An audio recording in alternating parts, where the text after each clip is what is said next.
I can't wait to eat chili. It's going to be great.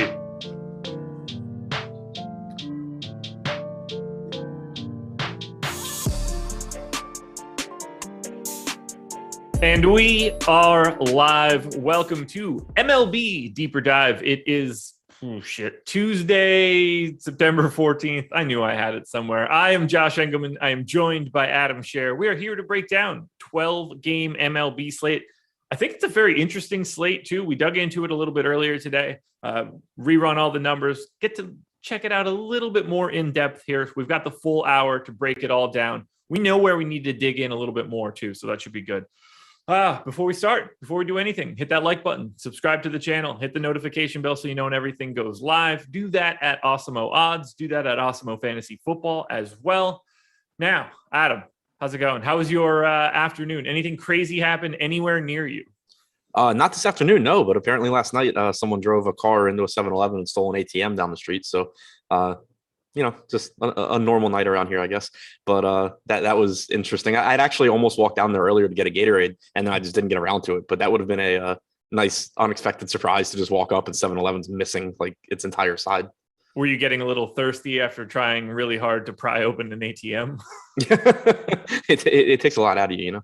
Yeah, I know. It's good, exhausting work. I've only ever seen it happen in TV shows, and they generally fail, and then somebody ends up dead. So you never know. Apparently, it's been like going on for 2 years, and they just are still nowhere near knowing who's doing it, other than like it's a team of people that do it very, very efficiently. Yeah, could you imagine? Do you think they practiced before they did it the first time? You kind of have to, right, to not get caught. Yeah, like you drive into a wall, you should try to. Yeah, you would think. Is it Barbershop where they? Was it what Anthony Anderson movie was it? That sounds right. Barbershop. Yeah. Is it? No, I don't know. Falls on somebody's foot, right? I think so. It was either Barbershop or right around the same time as Barbershop.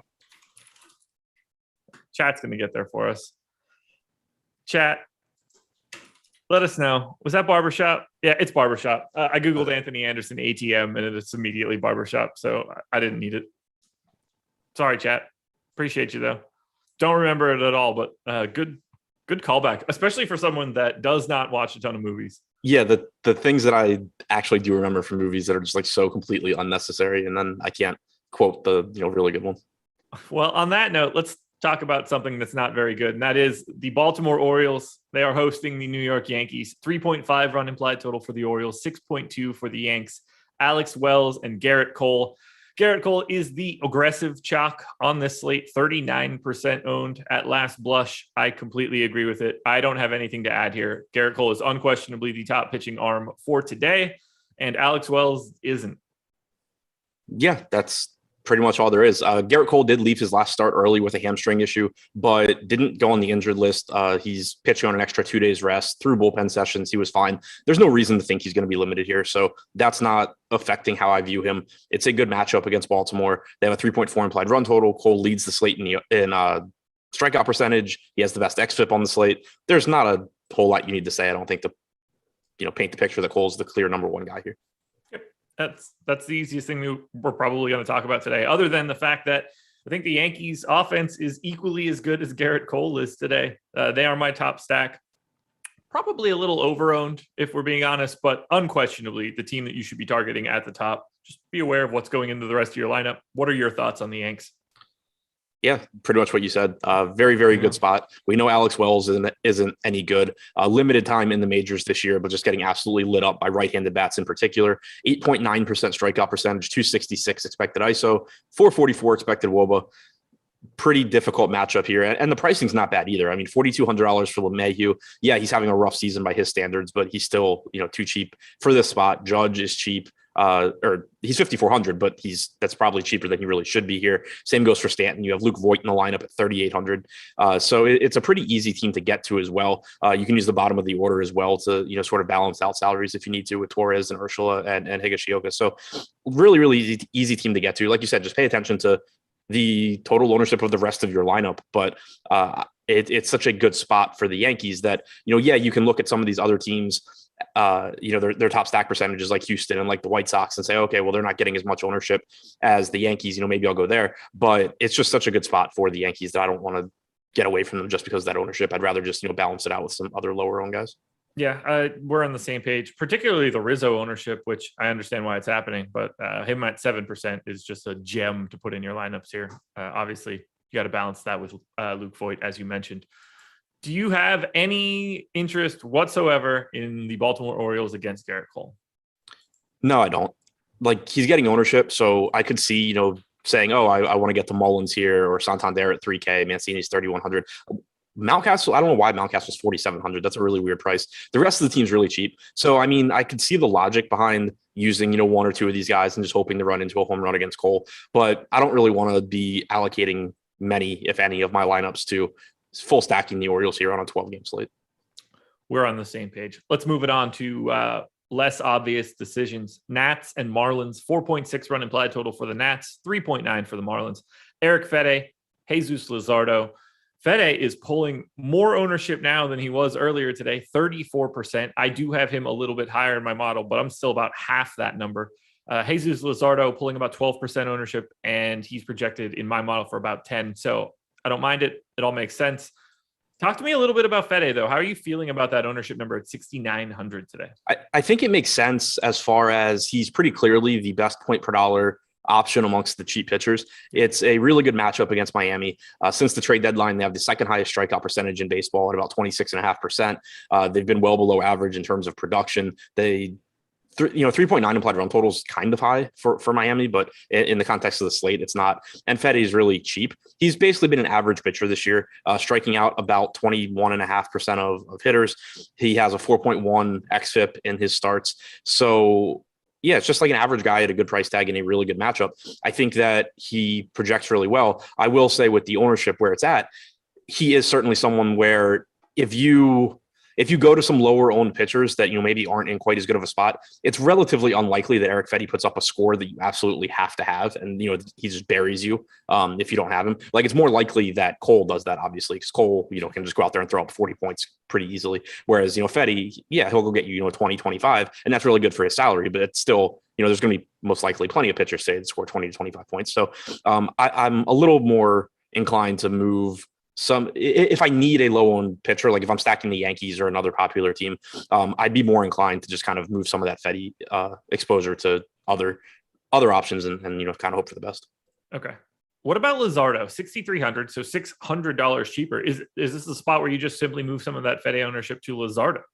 I think that's fine. I'm not really confident in Luzardo here. I don't really like the spot for him. He's obviously been really bad this year overall. As a starter, he has struck out 22.3% of hitters, but he has an 11.56% walk percentage, 4.97 xFIP. He's allowed 1.6 home runs per nine. Since the trade deadline, the Nats only have about a 20.2% strikeout percentage as well. So not the best strikeout spot. They called up Keibert Ruiz, who is one of the better hitting prospects in baseball. So that actually makes the lineup a little bit scarier as well. You have Zimmerman in the lineup, who's another right-handed bat that can make life difficult for Luzardo. So I don't really like Luzardo in the sense of, thinking he's particularly likely to do well, but I do think he's reasonable. Just, again, he's getting 12% ownership compared to Fetty's 34%.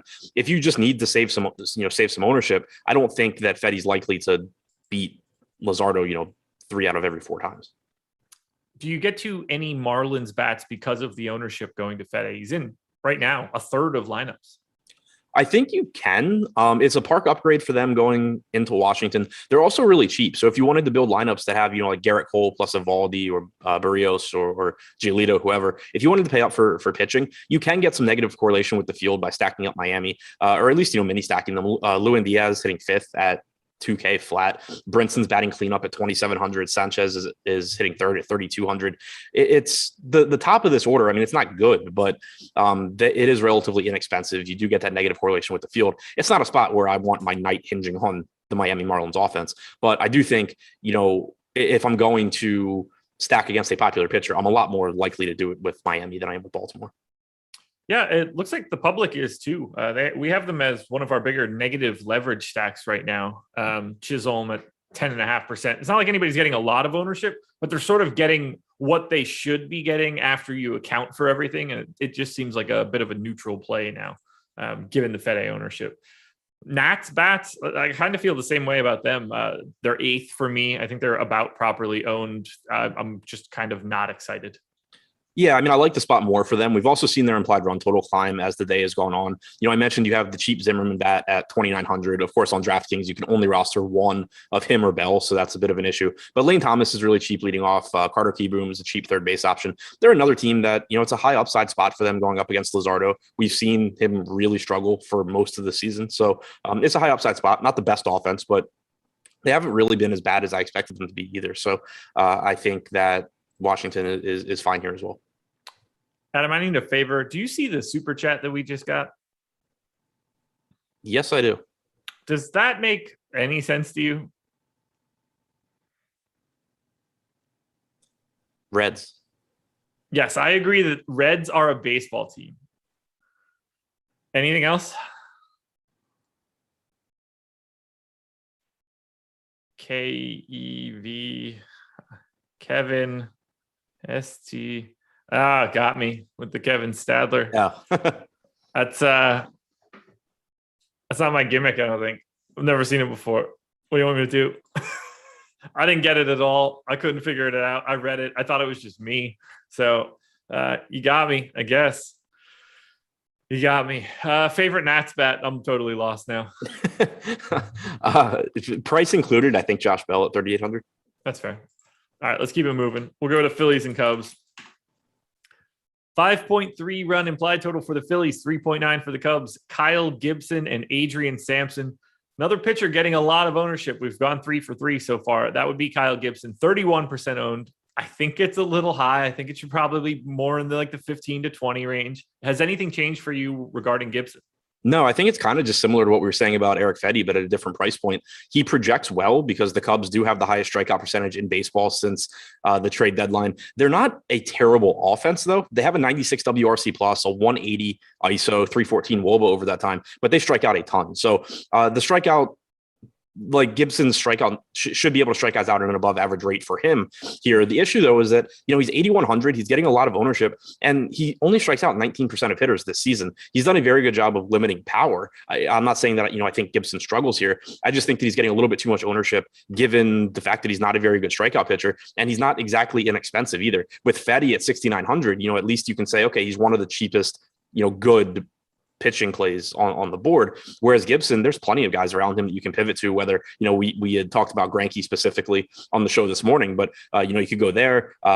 John Gray is certainly a better strikeout pitcher than Kyle Gibson. Tough matchup for sure. But, you have Toussaint, who's less expensive. You have Desclafani in that price range. When you start getting to that $8K price range where Gibson is, there just becomes so many ways that you can allocate your ownership that don't involve using a very popular pitcher with a 19% strikeout rate. Yeah, we talked about Greinke earlier today, and it's even more extreme for me now. I have Greinke slightly better than Gibson in the model. I have him 1.2 points ahead of him now, just in general, and he's picking up no ownership at all. It's very easy to cut your Gibson ownership in half and give it to Greinke and not even bat an eye. I think it's the correct move today. Yeah, it's just, it's not that it's not even a negative for me on Gibson. It's just that I think the range of outcomes for Gibson is very similar to a lot of other pitchers, and he's pulling just a disproportionate amount of ownership. I don't think that we're talking about Sampson at all. No. Okay. Phillies bats, pulling some ownership, that's for sure. I'm a little lighter than maybe the public is, but you're nodding. I'm assuming they're high on the top stat. That would be 4th on the top stack tool, slightly over owned though. What are you doing with Philly? Yeah, and a little bit weaker lineup than normal. JT Realmuto not in the lineup. One of the most appealing things about stacking the Phillies is typically that you get one of the best hitting catchers in baseball as part of your stack. So, now you have a 2K Andrew Knapp. Certainly you can use him as part of the stack and save some salary, but nowhere near as appealing an option as JT Realmuto would have been. That being said, though, you get Brad Miller up to the number 5 spot. He's only 3,600. McCutchen's batting cleanup at 3,800. Didi Gregorius is cheap. So once you get past Bryce Harper, this lineup becomes pretty inexpensive. Sampson's never been a particularly good pitcher in the major leagues. Doesn't strike out a lot of guys. Philly has almost a 5.5 implied run total.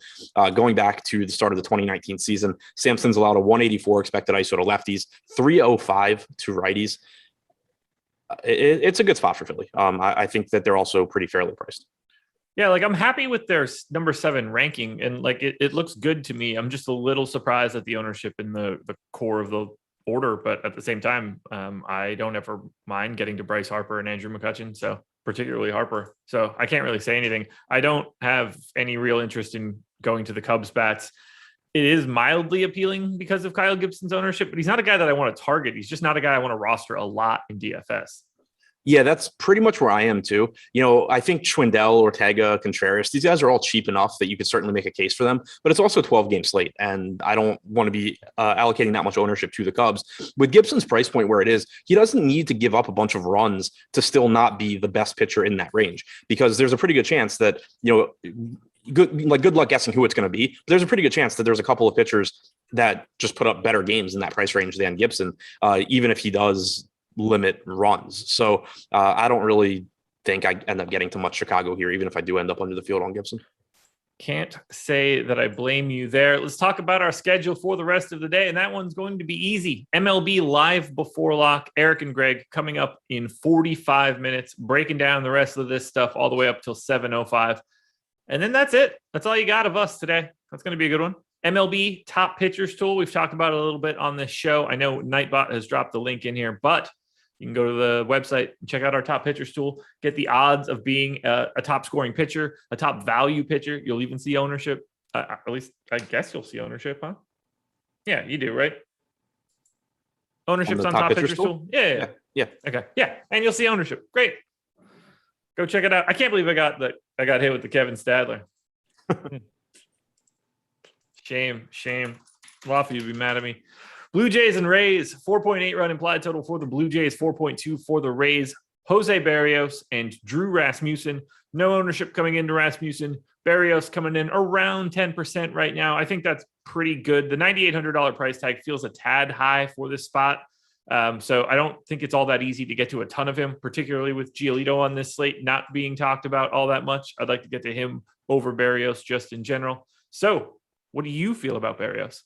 Yeah, I think that basically the way I view Barrios here is that it's a risky matchup because you do have a very dangerous Tampa Bay lineup. They're back to having their normal lineup today after running out garbage yesterday against Alek Manoah. But now you have Brandon Lau back. You have Randy Arozarena back in the lineup. Zanino's back in the lineup. Barrios is a good pitcher, though. He's got a 26% strikeout percentage this season, only projected for about 10% ownership on DraftKings. So at that price point, I would certainly love to get to Garrett Cole. I'm with you. I like Giolito. You have Nathan Eovaldi getting basically double the ownership as well.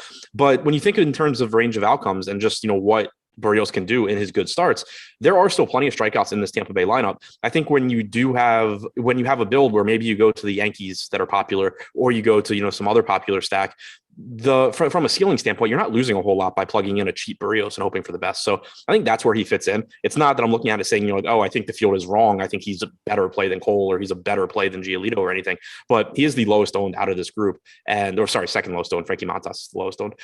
But he is half the ownership of Eovaldi. He's basically 60% the ownership of Giolito. He's 1/4 the ownership of Cole. So I think he does serve a role in tournaments.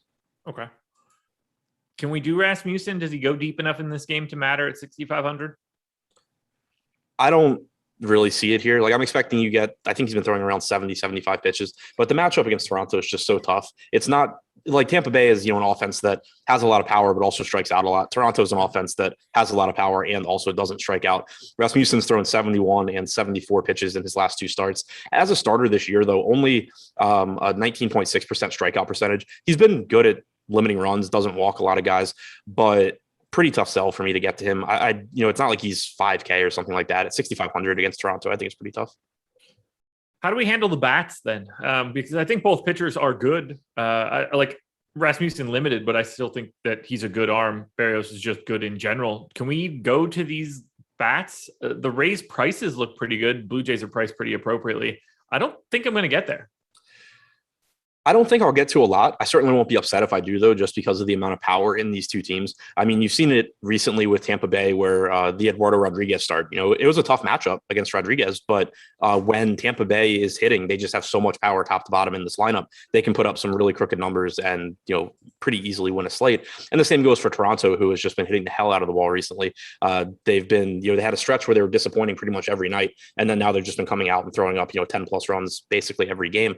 It's not a good good matchup for them, but they do still have nearly a 5 implied run total. They are projected for basically no ownership. George Springer on DraftKings right now projected to be the highest owned player in the Blue Jays lineup at 4%.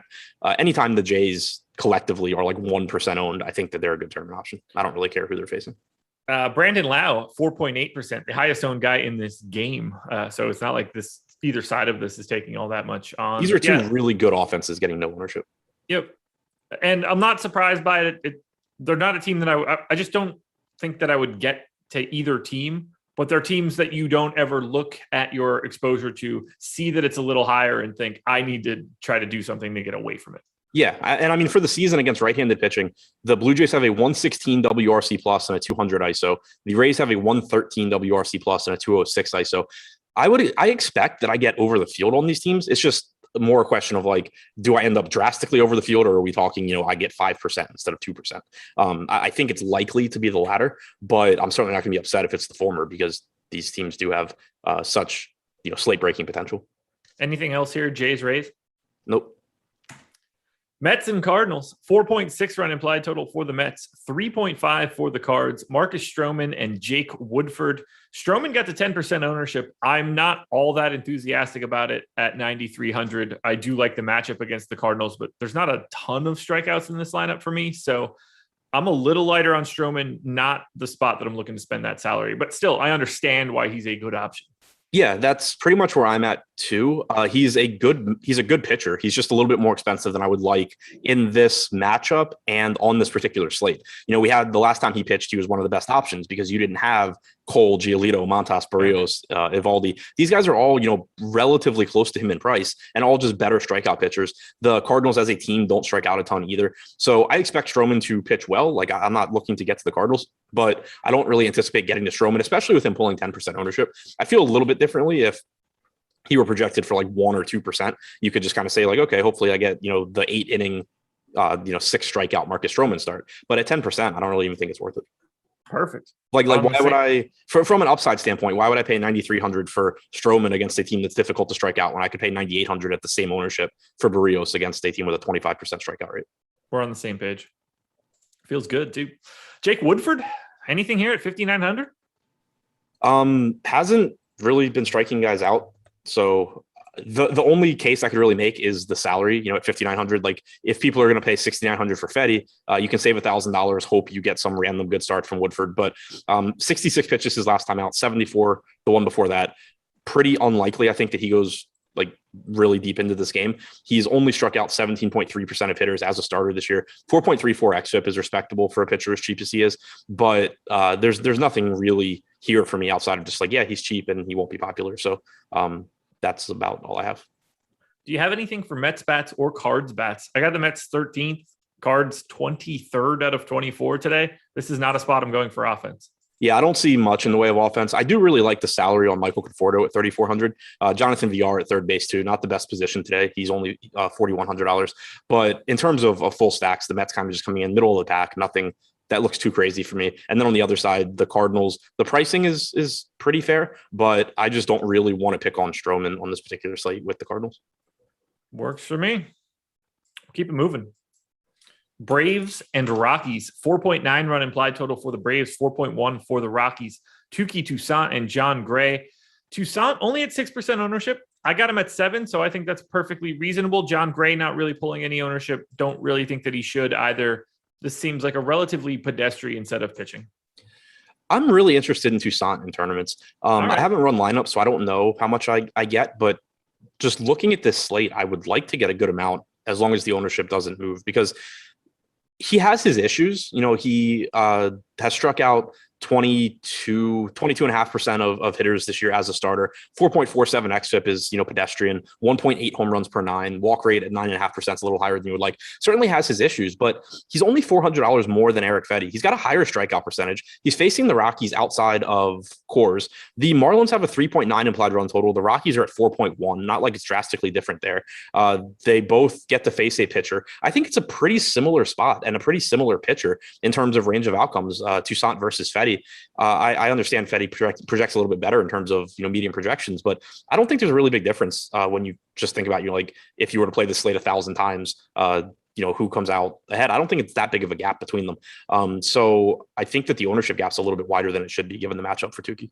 I think that's reasonable, honestly. I was just looking at it now, and I do think that my model is a little light in knocking the Rockies while they're on the road, something we've talked about a little bit as of late.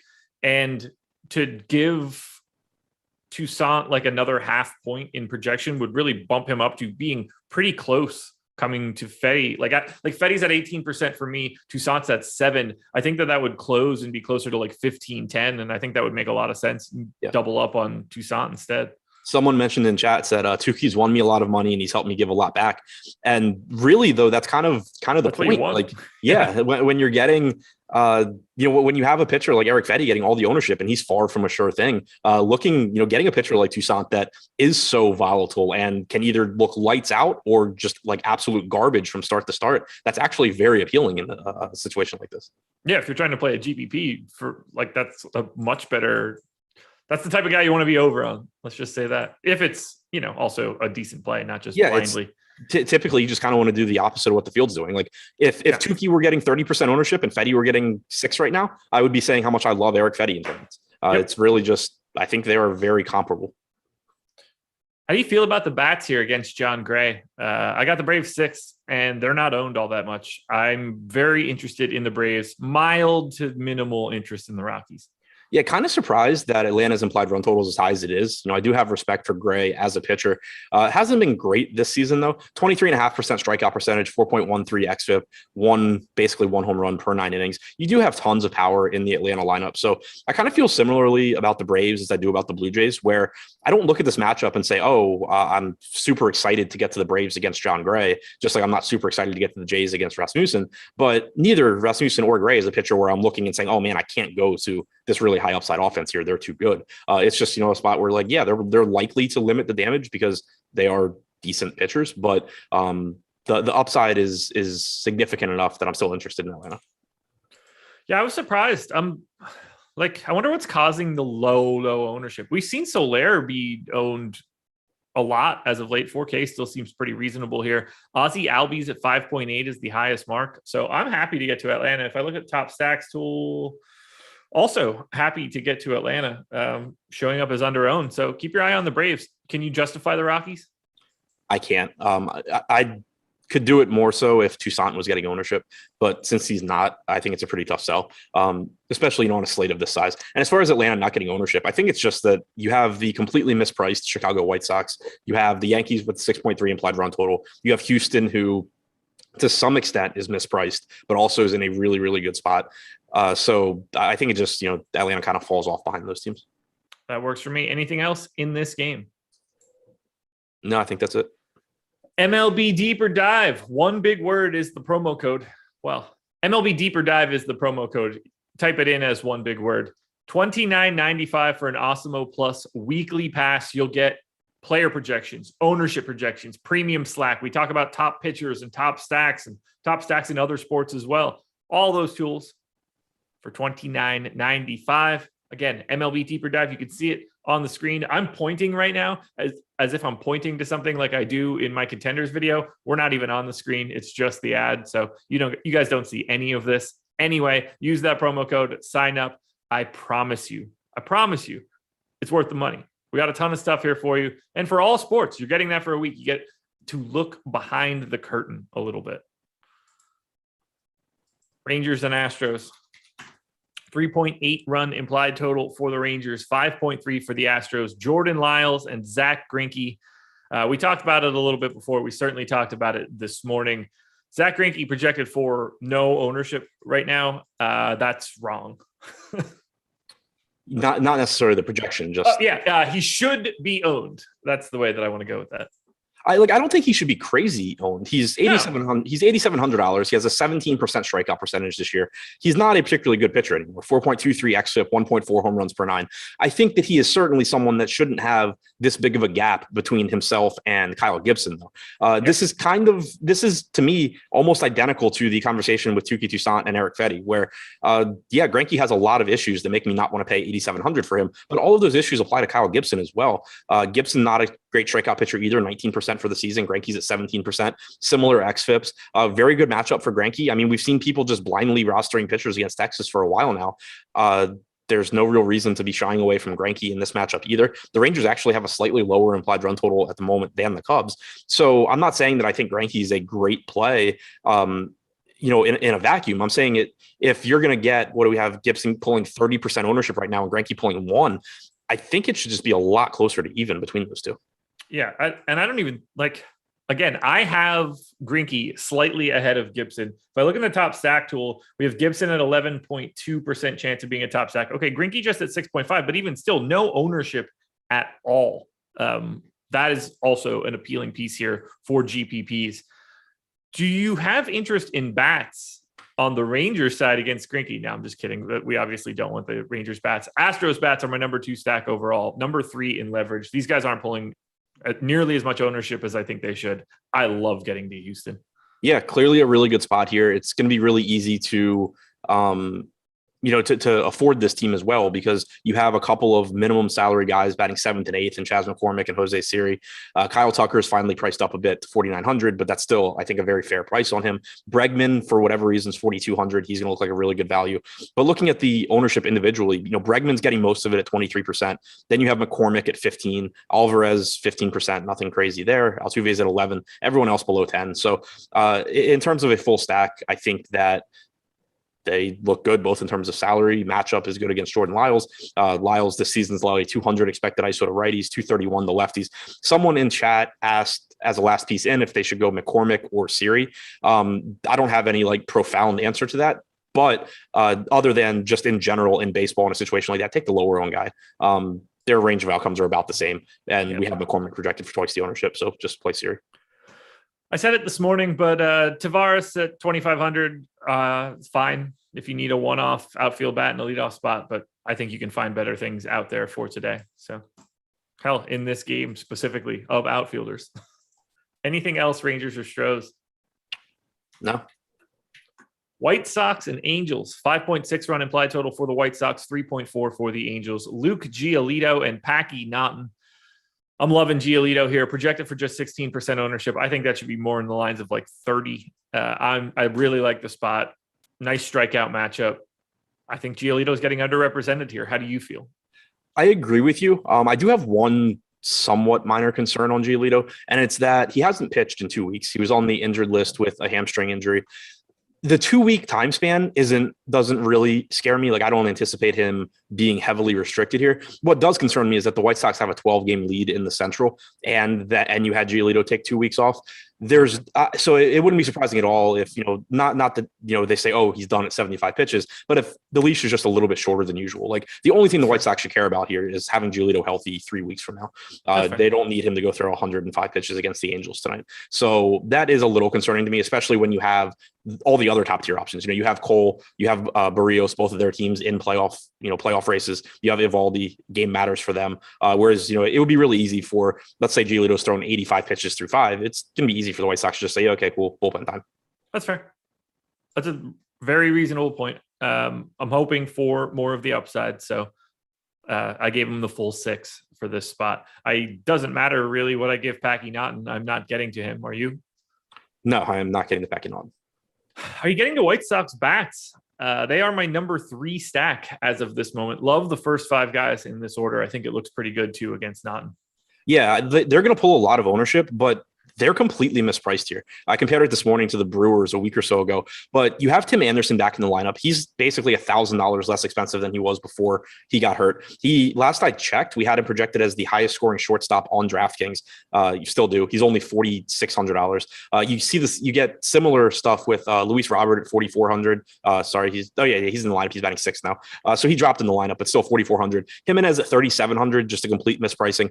Jose Abreu's the highest projected first baseman. He's 4,200 on DraftKings. Just really, really bad pricing here on the White Sox. That's going to drive the ownership up. So kind of like we were saying with the Yankees, you want to be aware of it, but it's still a really, really good spot here. They project as some of the best plays on the slate. So you shouldn't be shying away from using them as a whole. You just want to be very cognizant of what the rest of your lineup looks like. And that goes back to, what we've been talking about with the pitching. If I'm going to the White Sox, that's even more reason for me to use Toussaint instead of Eric Fetty. It's more reason for me to use Zach Greinke instead of Kyle Gibson. To just kind of make those ownership pivots somewhere else so that you're not just playing the chalkiest team that you can. Absolutely. Perfect explanation. People should listen to that one because it matters. It's very little things people wonder. It's just an easy change. If you're going to a relatively chalky hitting stack, find some lower owned plays for the rest of your lineup or find that lower pitcher pivot. So it's right there for you. Angels bats. I can never say it. God, this lineup sucks. Yeah. Shohei Ohtani. So I was looking to see, I was looking at their active roster against right-handed pitching this season, and they have like a 25.5% strikeout percentage or something. And I was like, wow, they have a 100 WRC plus. That's so much better than I thought it would be. And then I realized it's because Shohei Ohtani is probably at like 240 or something. And then the rest of the team averages like 70. Miserable. Oh, man. Need Mike Trout back in that lineup. Royals and such A's. A waste that they're on this team. It breaks my heart. 3.8 run implied total for the Royals, 5 for the A's. Jackson Kowar and Frankie Montas. No real ownership going here. I got 10% in the aggregate, and that's exactly where I have these guys. So are you rostering either arm? Not at a high rate, I don't think, but I do think they both fit into that bucket of just low-owned pitchers that you can use to round out your more popular lineups. Frankie Montas, very similar, I think, to Jose Barrios, where it's not a great so this isn't the similar part. Like for Montas, it's not a great strikeout matchup against Kansas City, but they're also not a very good offense. That's kind of the opposite of the matchup for Barrios, but they're similar in that Montas is a good strikeout pitcher. He's not getting much ownership. He's the lowest owned out of that group of, like $9,600 or higher pitchers. He comes in with a 26.7% strikeout percentage this season. We've seen the strikeout numbers against righties climbing. He's been striking lefties out at a high rate all season long. The Royals are running out a lineup that has, it looks like 6 left-handed bats in it. For the season, Montas has struck out 29.7% of lefties. That is because he started throwing his splitter about 31% of the time to lefties this year. He's gotten really, really good results. So you're getting a very good pitcher at very low ownership. You can certainly use him in your more popular lineups. And then on the other side, it's a brutal spot for Jackson Kowar, but he's a fully stretched out pitcher who is 5K and has good stuff. He hasn't struck out guys at a high rate so far in the majors, but he's only made 4 starts, 5 total appearances. He's averaging almost 96 miles an hour on his fastball. He's got a good changeup. He's got a relatively long leash. He's throwing a lot of pitches. It really stood out to me his last time out against Baltimore. I had a lot of him. He ended up going 6 innings, giving up 6 earned runs, struck out 7 guys. So it was a pretty mediocre start. But what stood out to me was he got in trouble in the first inning, I believe it was, and then kind of was just like working through trouble throughout the game. They still let him come out for the 6th inning. He ended up throwing 105 pitches. So it strikes me as a situation where Kansas City has nothing to play for.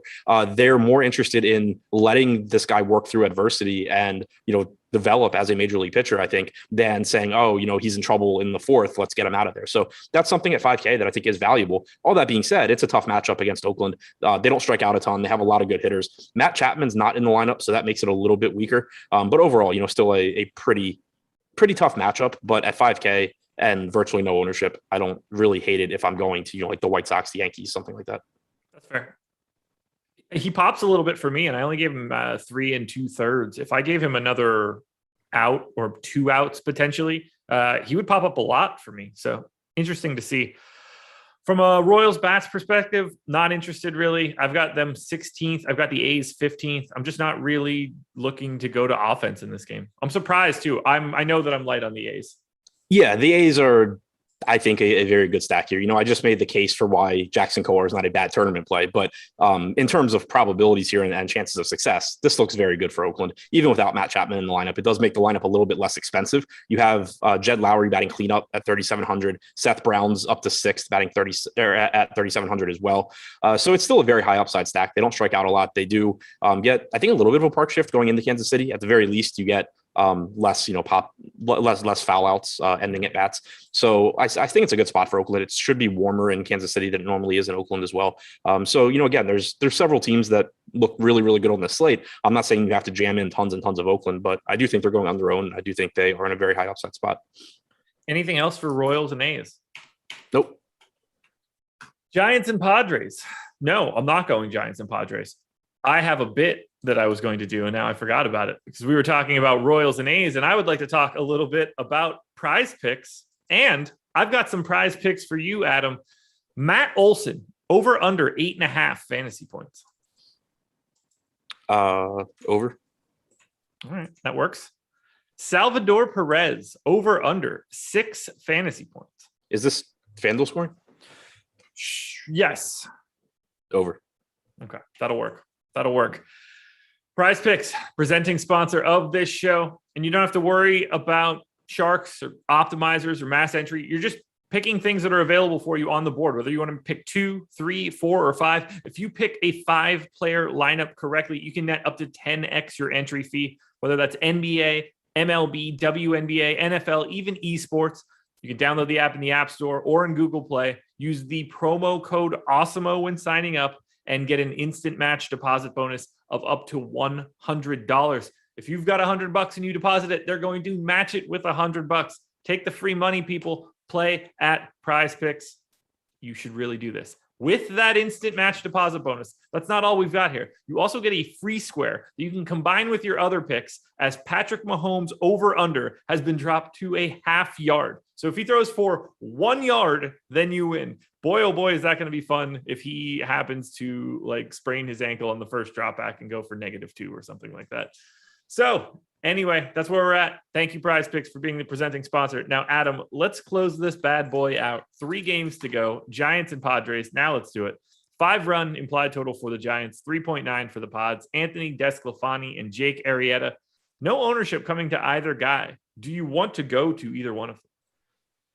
Not really. Definitely don't want to go to Arrieta here. Just not a good pitcher. Tough matchup against the Giants. Tough strikeout matchup. Good offense. All that. Desclafani, I could be talked into. Just kind of the same ownership thing that we've been talking about before. He's a better strikeout pitcher than Kyle Gibson. Basically the same price point. He's a better strikeout pitcher than Zach Greinke. The matchup is tougher than either of those guys, of course. But for the season, Desclafani, 23.1% strikeout percentage, 3.98 xFIP. He's a pretty good pitcher. Someone mentioned pitch count issues this morning. I don't think that's really a thing. He threw 84 pitches 2 starts ago in 6 innings. Last start, he threw 79 in 4 1/3, but that wasn't, they pulled him because he got the 80 pitches. He was putting guys on base against Colorado and Coors. They took him out of the game. So if he's pitching well, I think you can get 6 innings out of him again here. It's a dangerous matchup, but you do only have a 3.9 implied run total for the Padres. It's a good park to pitch in. From a ceiling standpoint, I don't really think Desclafani is that different than Gibson. So again, not saying, you have to play tons of Desclafani or anything, but 3% ownership projected to him, 30% projected to Gibson. I think that's way too wide of a gap. How many Jake Arrieta shares do you want? He's been looking good. I'll take 0. There you go. That'll work for me. Giants bats are 10th. I feel like I'm mildly underrating them here. Arrieta ranks a little bit better in Steamer right now, and I don't think that is truly what's going on. So I would bump up the Giants slightly. If I look at top stacks, they are coming in 7th and slightly under-owned. So do you see yourself getting to the Giants against Arrieta? Maybe some. It's just, it kind of just, you're running into like, there's so many offenses I like, and a lot of them are, or a few of them are getting projected for a little bit less ownership. A few of them are just in better spots, I think. So I'm not really sure how easy it's going to be to get a lot of exposure to the Giants once you consider all of that. That being said, I do think this is another team that is in a good spot. Arrieta's certainly not been very good this season against left-handed hitters, only a 17% strikeout percentage, 237 expected ISO. Brandon Belt, only 4,400. Really like that price tag. Lamont Wade at 3,600 looks like a really, really good price. Tommy La Stella, most likely leading off, sub 3K. And then, Posey's a good hitting catcher. Chris Bryant, if he's back in the lineup, is always a good play. Brandon Crawford is hitting the hell out of the ball this year. So it's another just very deep lineup that has a lot of upside here. So I like the Giants. I'm just more not entirely sure how much I'm gonna be able to get to when you start factoring in that, teams like the Yankees and Houston and the White Sox and Oakland exist. Are you targeting any of the power in the Padres lineup? I don't think so. Tough park for power. Only supposed to be about 60 degrees in San Francisco, it looks like. Desclafani, I think, is a pretty good pitcher. And for the most part, you're not really getting discounted bats on the Padres either. Okay. Yeah, nobody's popping more than 3% for me, so I don't have much here. I think we can move on from Giants Padres. Are we good? Just got the Giants lineup too. So Brandon Crawford hitting 5th. Nice little lineup bump for him. Pretty much what we expected. Yastrzemski is up to 7. So, yeah, it's a pretty good lineup for the Giants here. Sounds good. Moving on to Dodgers and Diamondbacks, 5.3 run implied total for the Dodgers, 3.4 for the Diamondbacks. That's Tony Gonsolin and Luke Weaver.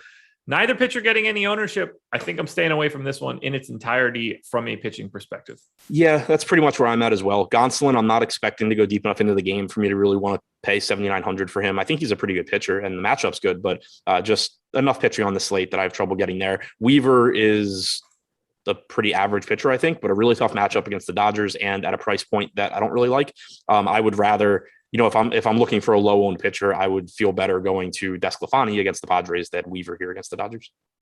How are you feeling about going up with the Dodgers bats themselves? They are my number 6 stack, pulling a little bit of ownership as of right now. Looks like 6.5%, something in that neighborhood. Let me look back. Ooh, a little bit more than that now. Showing up a little bit over owned. What are we doing with LA?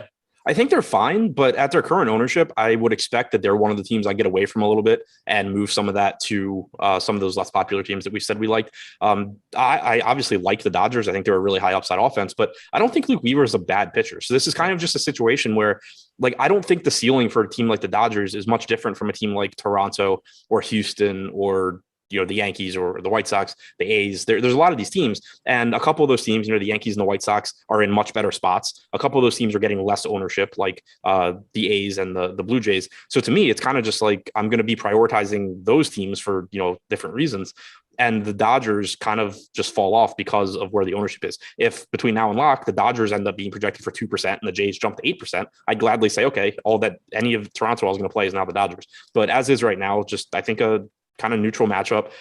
Dodgers are good, but just getting a little bit more ownership than some of the other teams I like. For the season, Weaver has allowed a 162 expected ISO to lefties, 196 to righties. If you go back to the start of last season, 186 to lefties, 201 to righties. So he does give up some power, but again, just not a total gas can here. And the ownership compared to some of the other teams, I think is the biggest issue for me. Do you have any interest in Arizona bats? Because I have them as a little bit under owned. No, that's fair. They're shitty. So I don't really have anything to add there, but I do have them under owned. It's one of those situations where they're all projected for 0.9% ownership or whatever, but I have everybody at 4 and that leverages out pretty nicely, but it's not really meaningful when you're also the 12th best team at best. Whoa, we are moving through this one pretty quickly. Mariners and Red Sox. If you're watching this show, and there are 780 plus of you in here right now, only 100 likes. That's not nearly enough. We need to bump that number up. Hit that thumbs up if you're trying to support us. Yeah, hit that thumbs up. I'm going to do this. I'm going to pander to the audience. Hit that thumbs up for Norm. Oh my God. Got to do it. They're for Norm. Represent. Tyler Anderson going for the Mariners. Nathan Eovaldi going for the Red Sox. 20% ownership going to Eovaldi at 9,600. Is that too much? I think it's a little too much just in comparison to Barrios and Montas, even Giolito, who we talked about. I don't think it's too much just in the sense of I think this is a good matchup. I think Eovaldi's a good pitcher. He has about a 25% strikeout percentage this year. The Mariners strike out a lot. It's a good spot. So I don't have an issue with it in the sense of I don't know why Nathan Eovaldi's getting this much ownership. The only slight issue I would have is that I don't think the range of outcomes is that different between him and Barrios or him and Montas. I do think he's got the best matchup of the group in terms of both strikeout percentage and just overall not very good offense. So I like Eovaldi, but again, if I have some more popular bats, I'm not going to be too concerned about moving from him to Montas or him to Barrios. Yeah, so I have him half of the current ownership, coming in about 11% in my most recent sim. So this is another guy that it's just easier for me at least to drop down and give a little bit more ownership to Zach Greinke instead. Bats, I love Boston. They're my number 5 stack. I don't think they're super likely from a top stack perspective, but there is no ownership here. I would like to get to a lot of Boston today. Yes and no. I like Boston here. They do only have a 4.4 implied run total. There's a lot of low-owned teams that are coming in around 5. The park isn't great for hitting. It's not supposed to be warm here. Tyler Anderson's another pitcher that I think is just kind of middle of the road. So I don't mind the Red Sox. Again, they're a really high upside offense. They're pulling about 1% ownership. The pricing is reasonable. Rafael Devers, 5K, the only hitter at 5K or higher on the Red Sox. So I like them. I just have I don't know how much I'm going to be able to get to when I have so many other teams I like as well. Yeah, I'm loving them right now. I'm surprised they're not higher in the top stack tool. I don't find them difficult to get to at all. This looks like a great spot as far as I'm concerned. Steamer doesn't really like Tyler Anderson, so load me up on some Boston leverage. Did we just make it through the slate? Do you want Mariners bats? No, I don't. I think Nathan Eovaldi's good. Strikes guys out, doesn't walk a lot of guys, doesn't give up a lot of power. For the season, he has allowed 0.77 home runs per nine, 3.51 xFIP. He's just a good pitcher. The pricing on Seattle doesn't look great. Seager's at 4,700, so not really like you're getting a discount there. I don't really see much reason to get to the Mariners. Perfect. Well, let's take some questions then. Premium Slack, if you're hanging out, drop your questions into chat. Adam and I would be happy to answer them. YouTube chat, if you've got one, drop it in as well. I'm moving my screen around, make sure I can get everybody's questions up on my screen pretty easily. Top stacks, favorite starting pitcher on DK. Okay, so you want us to sum it up that we can handle that. Favorite stacks for the slate today, Adam? Not surprising to anybody, but Yankees, Houston, White Sox. As far as lower owned stacks go, I do like Oakland. I do like Toronto, just given their very low ownership and I think really, really high ceilings.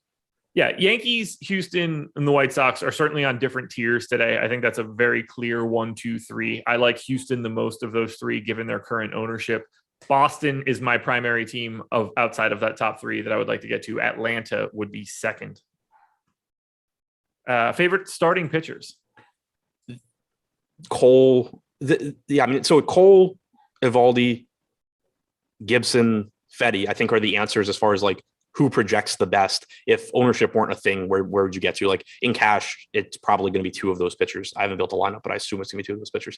In tournaments, though, kind of just completely different because I do like popular bats today. So using guys like Barrios, I guess kind of the easiest way to look at it, the pivots from Cole and Eovaldi are, I think, Barrios, Giolito, and Montas in tournaments. The best pivot, I think, from Gibson is either Greinke or Desclafani. And I think the best pivot from Fetty is Toussaint. All righty. Any one-offs that stand out to you?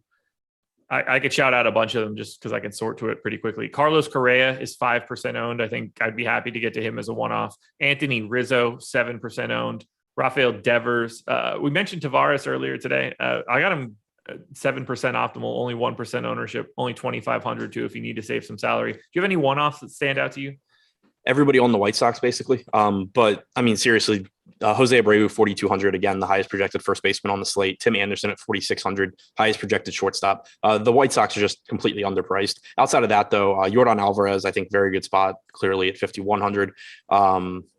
Michael Conforto, I guess a lower owned one at 3,400. I think that's just kind of a mispricing. Who dongs today? I know the people want it. Yeah. Everybody on the Yankees. Oh. I'll take.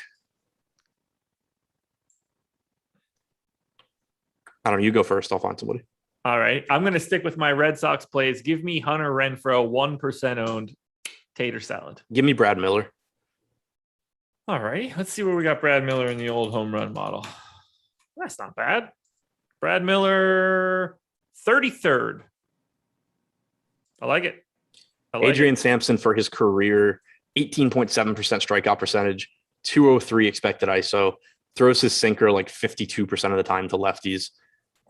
Just picturing Brad Miller's swing, I feel like he probably just lights that up. But since 2016, Brad Miller against right-handed pitching has a 227 ISO, 339 WOBA. Against right-handed sinkers, he has a 298 ISO and 420 WOBA. That's brutal. Over under 5.5 strikeouts for Fetty. It's probably a good line. I've got the under. I think if I had to, I would take the over. Let's see where we have it on old odds shopper. That's not up there any longer. Let's see where we got that on the old Awesemo.com, which I don't know if I can get to right now. All right, so far so good. Props tool, got it. Let's check the player props tool on Eric Fetty's player props.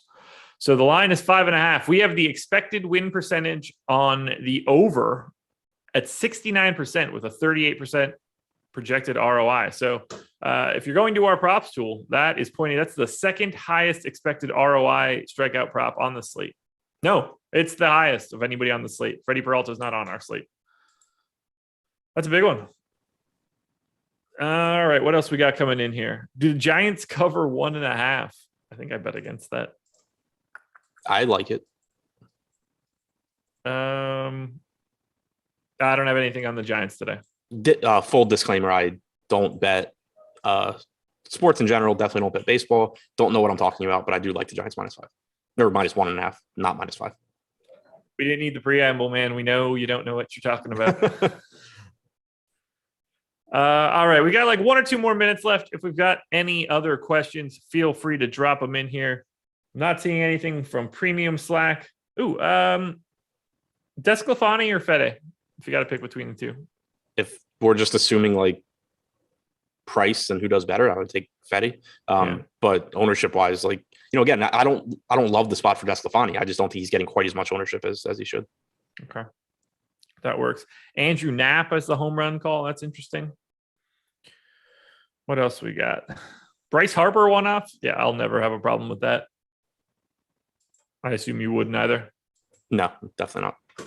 All right, well, that'll do it. We'll give Jordan Klein 2 full minutes to flip this bad boy over to live before lock. So please hit that like button before you guys see the new peeps coming onto the screen.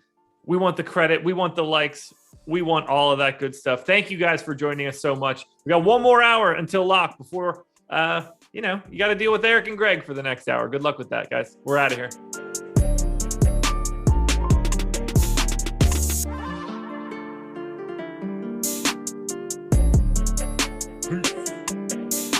Starving.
Imagine if I showed up on the show and that was what the scenery looked like.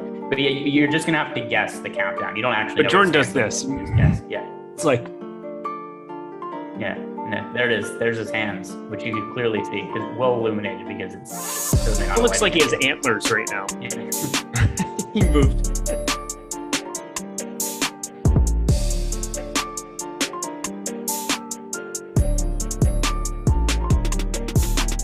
All right. We're coming in. Oh, exactly on time. Welcome, everybody, to the MLB Live Before Lock show, presented by Prize Picks. I'm Eric Lindquist. We're going to be breaking down this 12-gamer. We've got a lot to get to. I guess the guys just got done flying through 12 games in, 8.4 seconds. But here we are. We're ready to go. We've got 65 minutes. And I got my dude over there, Mr. Greg Ehrenberg. He's going to be giving you all the analysis you need, all the analysis you love, and all the analysis that's going to take you to the top of leaderboards. No pressure, Greg. How you doing, my dude? Yeah, how does it feel to know that it is capable for somebody to do a 12-game slate, go game by game, and make it out on the queue time? What is this? Wow. This must be unheard of territory for you. Just Shoot them up in the air. You know what? Actually, just aim directly. Yeah, I was going to say that wasn't very nice. I don't even know where to go with that. I don't have a joke. It wasn't nice. It wasn't mean. It was a statement of fact. It's a statement of fact. Statement of fact. You very rarely get out on time when you do the show. Which, by the way, it's not the end of the world that I'd get 2 minutes left of airtime, but something happens quite frequently. On that lovely note, everybody hit the like button, hit the subscribe button, hit the notification bell so you know when this and all the other content where Greg makes fun of me for going over is going live. Let's do the thing here. I'm just trying to get refreshed. Everybody, we hang tight. We should be able to have everything rocking here in no time. So don't you worry. Do you have the top stacks and top pitchers tool updated on your screen? As far as I know, unless it's changed in the last 15 seconds. No, I'm just saying that for me, I can't log into it right now. And so I'm just generally making assumptions based on what I saw this morning. I'm going to keep refreshing. I'm going to keep trying to get myself in there, but I know everybody's working really hard on the back end in the event that you're one of the people who cannot log in. But if you've got everything in front of you, I bet, just guessing, knowing what I know about today, that you have Garrett Cole at the top of your board, correct?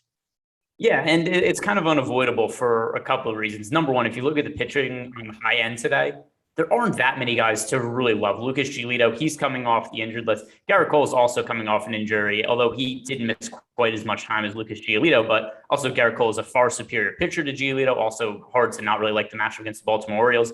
Frankie Montas on the road in Kansas City, he's fine as a contrarian option, but once again, Garrett Cole is much better than him. And you got, Jose Barrios against Tampa Bay, Nathan Eovaldi against Seattle. It's guys in this upper tier where they're priced.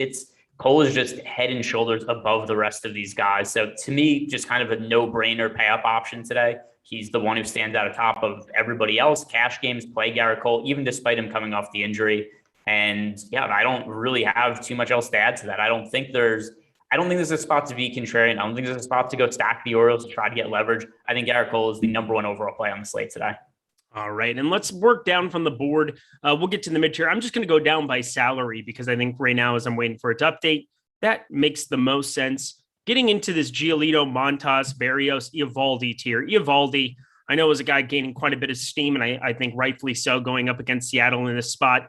Giolito, it's a guy that I like to play a lot in this Angels team. I mean, over a 25% K percentage, who they have in that lineup here today.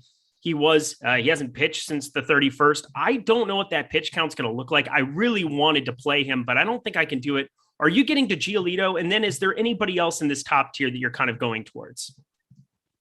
Giolito is a tough one for me. I personally do not like him as a play today. 10,200 over on FanDuel, or 10,200 on DK, 9,800 on FanDuel. FanDuel, we have him being a little bit over on DK in our projection. We do have him under owned, but I have pretty significant concerns about his pitch count. And this is the main reason why. We've seen the White Sox really move their pitchers on and off the injured list now for the last month or so. Carlos Rodon, Lance Lynn, Lucas Giolito. I actually don't think any of them are significantly hurt. I just think this is a case of, let me pull up what the standings are right now. They are 12 games up on Cleveland. Their division. It's a joke. Yeah, they're 11 and a half games up on Cleveland. For all intents and purposes, the White Sox, this division signed, sealed, and delivered 2 months ago. So what's happened down the stretch of the season, the White Sox just don't need to go out to win every game. And that's why we've seen Carlos Rodon, limited pitches, spend time on the injured list. Lance Lynn, sometimes limited pitches time on the injured list. And I think we're seeing the same thing with Giolito here. I don't think the hamstring is a massive issue. However, if we have to look at some of the trends with Lance Lynn and Lucas and Carlos Rodon, I think there's a pretty good chance that we only see 80 to 85 pitches out of Giolito. And that's just something that's going to cap his upside at this price point.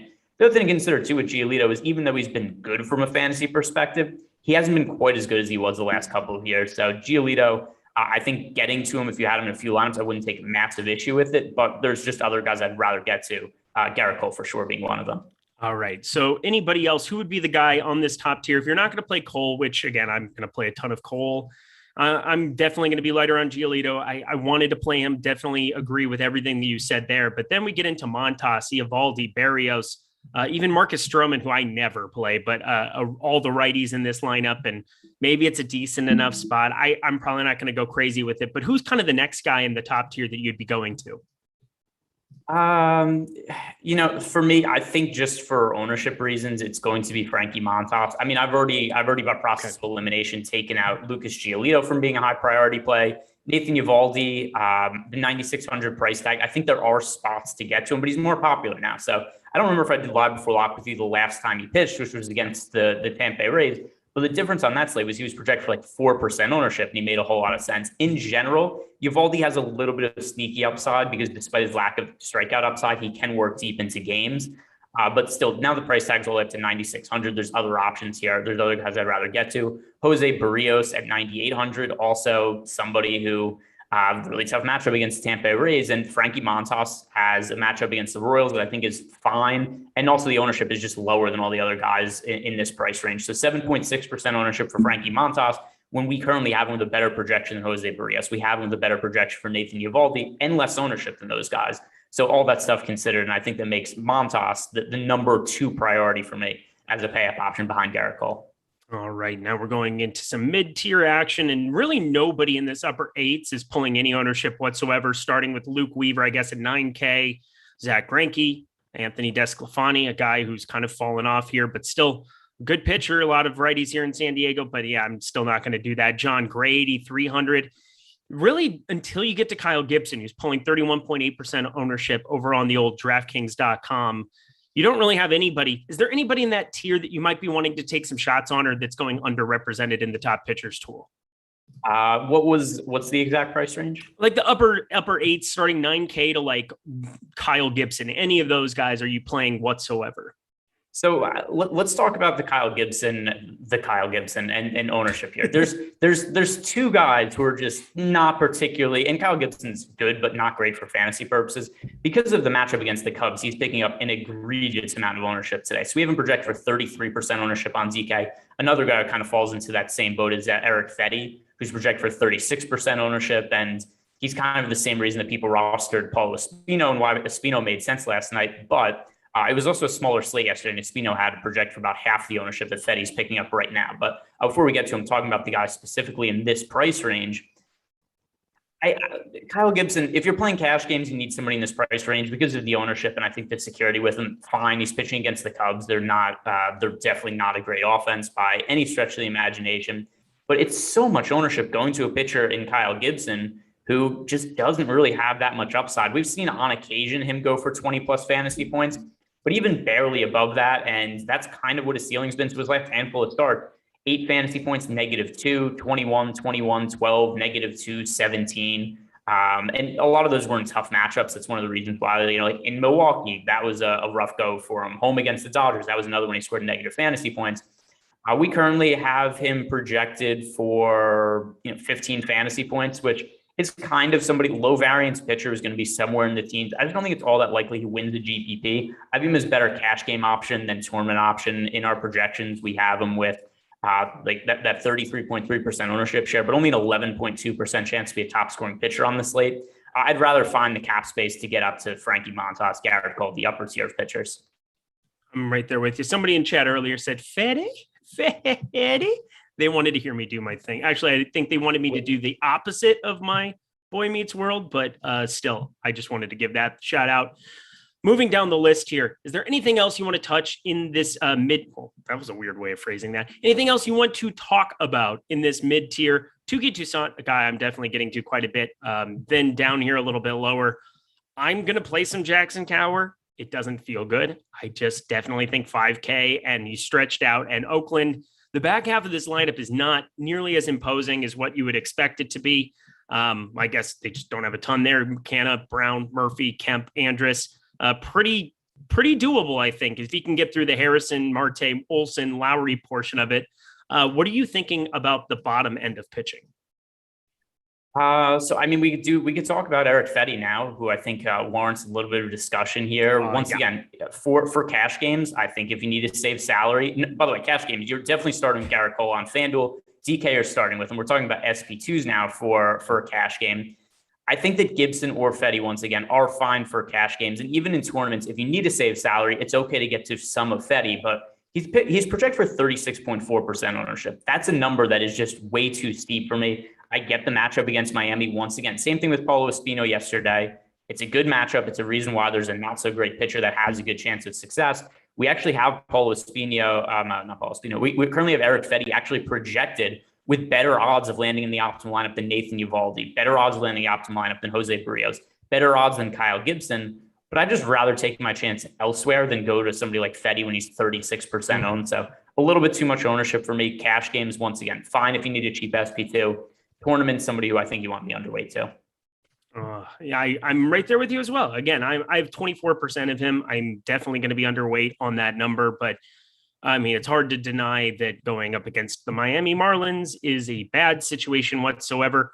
25.4% K percentage against righties, 88 WRC plus, 137 ISO. There's really not a lot of danger anywhere here. But I'm definitely going to also have some Miami Marlins spats as a little bit of leverage. We'll get there in a second. Anything else that really sticks out to you in a prominent way from pitching that we should discuss? Yeah, I mean, I think this is a pretty good slate to go contrarian as an SP2, as the first pitching option. Once again, I don't have any issue with taking Garrett Cole in 70, 80% of your lineups and really being like, all right, this is the staple of my lineups today. If it goes poorly, so be it. I don't think this is a spot where Cole fails all that often, at least not relative to our projections. And I don't feel quite as good about the other pitching options on this slate. So I think Cole is somebody who I'm just going to transfer a lot of the ownership that the field's going to Fetty and is going to Kyle Gibson. I'll just pay up for Cole and I'll try to get a little cheaper at offense. But then I also think there are some cheaper pitching options we could use to differentiate off the chalk. One guy who I unfortunately like a little bit, and there's a little bit of correlation here too, going on the opposite side of Eric Fetty. What do you make of Jesus Luzardo today? A really highly regarded prospect he pitched poorly in Oakland and is more or less sucks since coming to Miami. But he's very low owned today, and he's against a poor Nationals offense. Yeah, more or less sucks in general. For me, at least one of the nice things about Jesus Luzardo is that you are getting gigantic leverage off of basically an identical spot, but the major difference being Soto from the left side doesn't really matter. He's a great hitter, and Josh Bell. You get through those two, and I think you have some survival here for Jesus Luzardo. It's kind of similar to the exact same setup as Fetty, and I mean, he's actually got a little bit better K percentage, 22.2% as opposed to Fetty, 21.6%. Jesus Luzardo, he's not very good. He's really not lived up to any kind of the hype that he had. For me, if he's not walking guys, I think that there is a path to success here. The 11.2% walk rate that he just has so many dead pitches. He gets into these at bats where, he just can't finish off hitters. And it's just kind of it's been the story of his entire major league career, which is all of 3 years long, but 34.8% K percentage when he came out in 2019. And it's just been constant regression. And do I think he's a 382 WOBA guy going forward? No, I don't think he's that. I think it'll get better, but he's not in Marlins Park either. He's not in Miami. So that doesn't help out anything whatsoever here either. Going into Washington, not that Washington's the best hitters ballpark, but God, I think the best case you can make for him is he's just getting 1/3 of the ownership that Eric Fetty is. So I think for tournaments, you're onto that. I'm probably going to be a little bit over. For me, I'm just siding more with Toussaint. I'm getting more to him, 7,300 for him. A guy that I'm just kind of a mark for. And I think you can make a lot of the same case against him too. When he's not walking dudes, he can be dangerous. He can definitely rack up some strikeouts as well. But that walk rate, which is generally, 9.7% here, that's actually on the better side of what we've seen out of him. Gives up some hard contact, but you get Colorado outside of Colorado. I'm probably going to have a lot more of my exposure that I would have had going to Fetty or going to Jesus Luzardo, going to Tukey for even less ownership. Yeah, I agree with Tukey too. So more than anything, the Colorado Rockies, bad on the road, bad against right-handed pitching. Toussaint, he certainly had a lot of struggles lately, but still he's a guy, he has good stuff, good strikeout upside, well-regarded prospect, and somebody who, remember when he first got, not called up, when he first came back to the big league roster after dealing with injuries early in the year, you and I both thought he was a kind of changed pitcher. He was using his sinker more. He was showing a little bit of promise. He had 2 really good starts when he first came back, and it's really been nothing but downhill ever since then. But that aside, I do think that Toussaint, there's a little bit of arm talent here. It's a favorable matchup. He's only projected for 6% ownership. So I think that once again, relative to ownership, he's a better play than the chalk that we're seeing on the slate, like Eric Fetty or like Kyle Gibson, who, listen, Kyle Gibson, 8,100 we have with an 11% chance of being a top 2 scoring pitcher on the slate. We have Jesus Luzardo, 6.9% chance, not that much lower. Toussaint, 6.5% chance. So these guys both have about half the odds that Kyle Gibson has of being one of the top scoring pitchers on the slate. But Luzardo is at one fourth of the ownership. And then we have with Toussaint also, same thing, where he's 1/5 of the ownership. So it's a big ownership discount for somebody who, at least in our projections, cheaper and has a relatively similar chance of success. Mm-hmm. And I guess I didn't know we were just going to go on our Toussaint run here, but it is a guy that the main thing is that he wasn't getting any swings and misses. He was throwing the sinker, and that's just basically his, please God, let me get ahead in this count so I can throw my good breaking stuff that actually gets movement pitch. And so for him, just get ahead in some counts, dude. Like when he gets down 2-0, he's basically just toast because the sinker just doesn't generate swings and misses whatsoever. And I'm just hoping that against Colorado, you get them out of here. You can avoid some of this crazy hard contact. He's bottom 1% amongst any qualified starters here. But again, number 16 pick, first rounder. He's got a lot of promise, or had a lot of promise back when he got drafted in 2014. Hasn't necessarily panned out entirely, but I still think the talent is there. And if we're going to be playing some Luzardo, which, you know, I like going to a little bit more of him than Fetty as well. So I'm in lockstep with you there. We got to also be looking at playing somebody like Tukey in a similar spot. But anything else that we want to touch on? I guess Jackson Kowar. Do we? Can I interest you in some Jackson Kowar today? Not really, because of the matchup. If you absolutely need to save salary, I will say he's a better option than the other cheap plays, but he's not popping up in my builds right now. And Cowar's results this year have been really poor at the big league level. He has, and it's only 17 innings, but in those 17 innings, 9.53 ERA, 6.72 expected ERA. He's walking a bunch of guys. He isn't generating strikeouts. Some of these situations I'll lean on is the Zips projection. They have projected to be a low strikeout guy as of right now in his career, also a 5.19 ERA. So those are all pretty negative marks for a guy who's 24 years old, is not a well-regarded prospect, and he's shown good stuff. He throws the ball hard, 95.8 average fastball velocity, but doesn't project well in the Zips projection system. And I don't like the matchup against Oakland whatsoever. But once again, if you absolutely need to roster somebody below 6,000, the options are Jackson Kowar, Jake Woodford, Jake Arrieta, Packy Naughton, Adrian Sampson, Alexander Wells. He's a better option than those guys, but we have him with a 4% chance to be a top 2 scoring pitcher on the slate. So it's only break in need of emergency. Other than that, you just leave him in his case. In other words, not exactly ideal. Anything else to talk about from pitching now? Not really. I mean, the other thing too is when so much of my exposure is planned to be around Garrett Cole, there just aren't. I don't have any other spot stats for FanDuel. That's, you know, the one pitcher I'm rostering. And DK, it's him, and then just kind of mixing and matching some of these other guys who I think are a little bit underowned.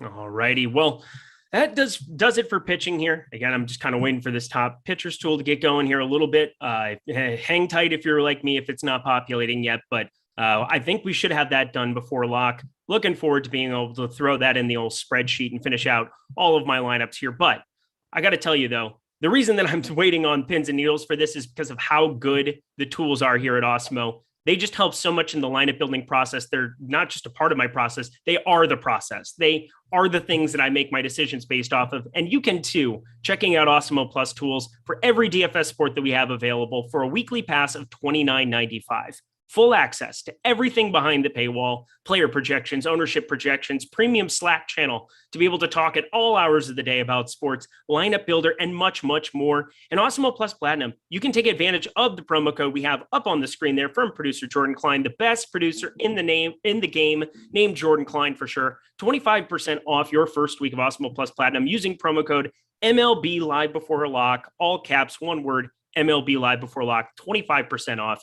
And of course, if you're just looking to play MLB DFS, $4.95 right now is the weekly package for that. So check it out. Stop guessing, start winning. Best tools in the industry. NFL, if you want to be rocking showdowns like Greg Ehrenberg over on the old Yahoo streets, I mean, that is the kind of stuff using our projections makes it so easy to make lineups, makes it so easy for every single slate, showdown, afternoon slates, the main week 2 slates. We're going to have everything available. So definitely be taking advantage of that offer. Let's move our Stells over to Stacks. And I don't have the top Stacks tool pulling up here for me right now. But again, luckily I did a little bit of homework and I was watching some shows earlier. So I have a pretty good idea of where the field's going to be going. Hey, New York Yankees, how are you doing today? How are you handling them and their massive, almost 6.5 run total on this slate? Yeah, I mean, clearly a good spot for the Yankees. If you're playing cash games, load up on New York. They're the offense in the best spot on the slate, going up against Baltimore, who basically has no good starting pitchers in the rotation. They have no good pitchers in the bullpen. Alex Wells is not a particularly good individual pitcher. So there's nothing you could point to here and say that you think the Yankees are going to fail. There's nothing I could point to and say that I don't think this is a good spot for the Yankees, because it absolutely is.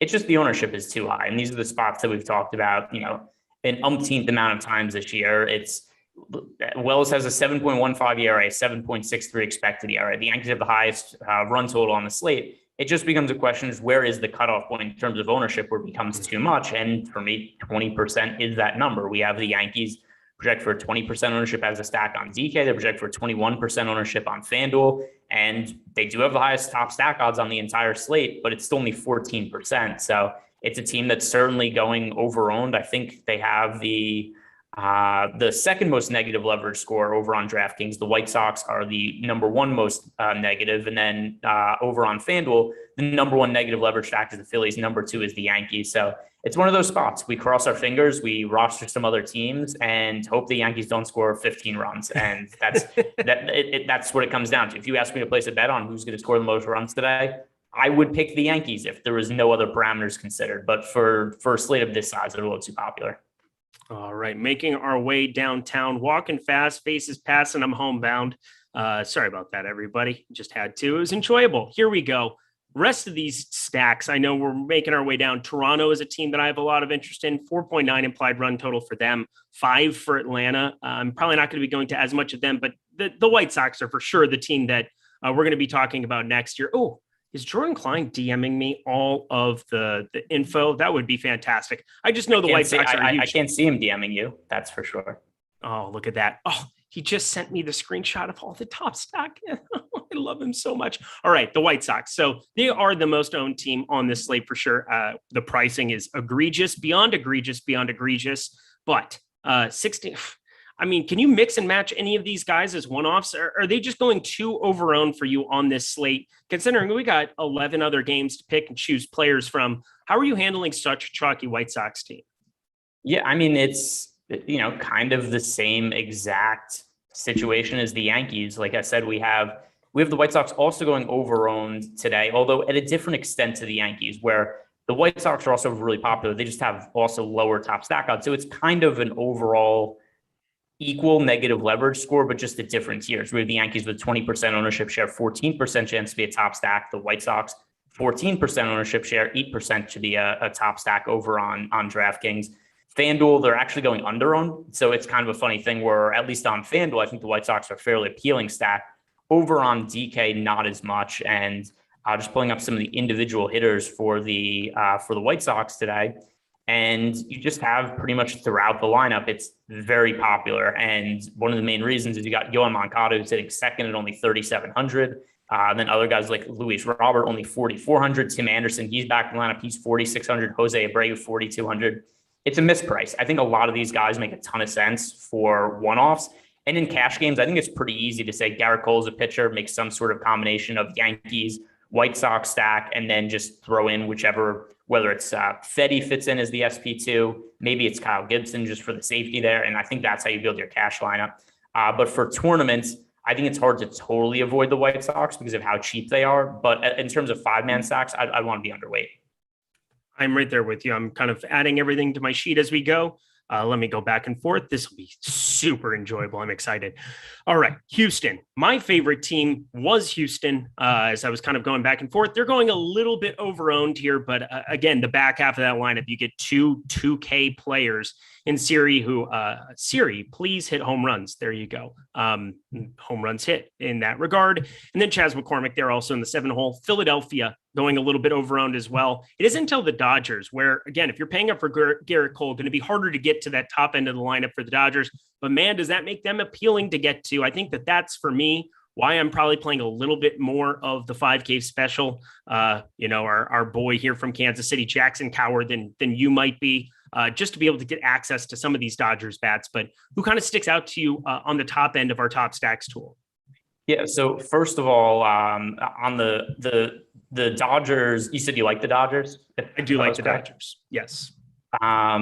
let me see. Let me try to refresh to see if there was an ownership update. They were picking up a lot of ownership, at least earlier. Has that changed? Yeah, it looks like it. Right now I'm looking at 6.5% top stack potential on DK and then only 5.4% ownership share. Yeah, so they're still a little over-owned on FanDuel, but yeah, the Dodgers in our last ownership update, they went from it was 8.5% projected ownership down to 5.4, which to a lot of people, I'm sure that doesn't really make a whole big difference, but it does to me because then it represents them being under-owned, which is something that I value when I'm looking at individual teams to be a top stack. Also with the Los Angeles Dodgers, I'm hoping they eventually make up. I've kind of given up on my Dodgers division bets. The Giants never, ever lose. They just win every single night, and it's hard to make up ground on somebody when they constantly end up winning. But with that said, the Dodgers, one thing that's nice about where they are in the standings, they have this loaded offense that nobody really is getting that many days off at this point in the year. Earlier in the year, we'd see days. Trey Turner's out, Max Muncy's out, Corey Seager's out, Mookie Betts is out. They're playing everybody most days now, and that's something that also kind of makes it so they get this loaded offense that's really powerful from top to bottom. The only one real concern I have here with them is I'm really highly prioritizing Garrett Cole today. I don't really like the popular cheap options all that much. I find it a little bit prohibitive to get to the salaries here. So in some of your lineups where you are rostering the Dodgers, what do the pitching combinations look like? Yeah, they're disgusting a little bit. I said Jackson Kowar and Garrett Cole. I am able to make that work pretty easily. And, you do have some salary savings. I mean, Corey Seager is way, way cheap. Gavin Lux is pretty darn cheap down there as well. Cody Bellinger, he's been really, really bad, but I'm willing to roll the dice and go back his direction for sure. But yeah, we got to see how that lineup comes out. But I would assume Gavin Lux is going to be in there against a righty and Weaver. And then, you get Trey Turner, Max Muncy, the crazy amount of upside. Will Smith, one of the best catcher options. He ends up being a little bit overpriced, but for the most part, a lot of my pitching combinations, I actually have a couple here as I'm looking at it, where it's a lot of three-man specifically with Cody Bellinger, Gavin Lux, and then Corey Seager, and kind of going that direction over on the old FanDuel.com. And then on DraftKings, they added outfield eligibility to Gavin Lux, which does make the stack work. So as long as he's in the lineup, I feel pretty confident that my five-mans are going to be easy to do. If he's not, it might get a little bit interesting. So we'll have to see how it pans out. But is there any kind of a concern you would have? I don't think it's terribly cost prohibitive.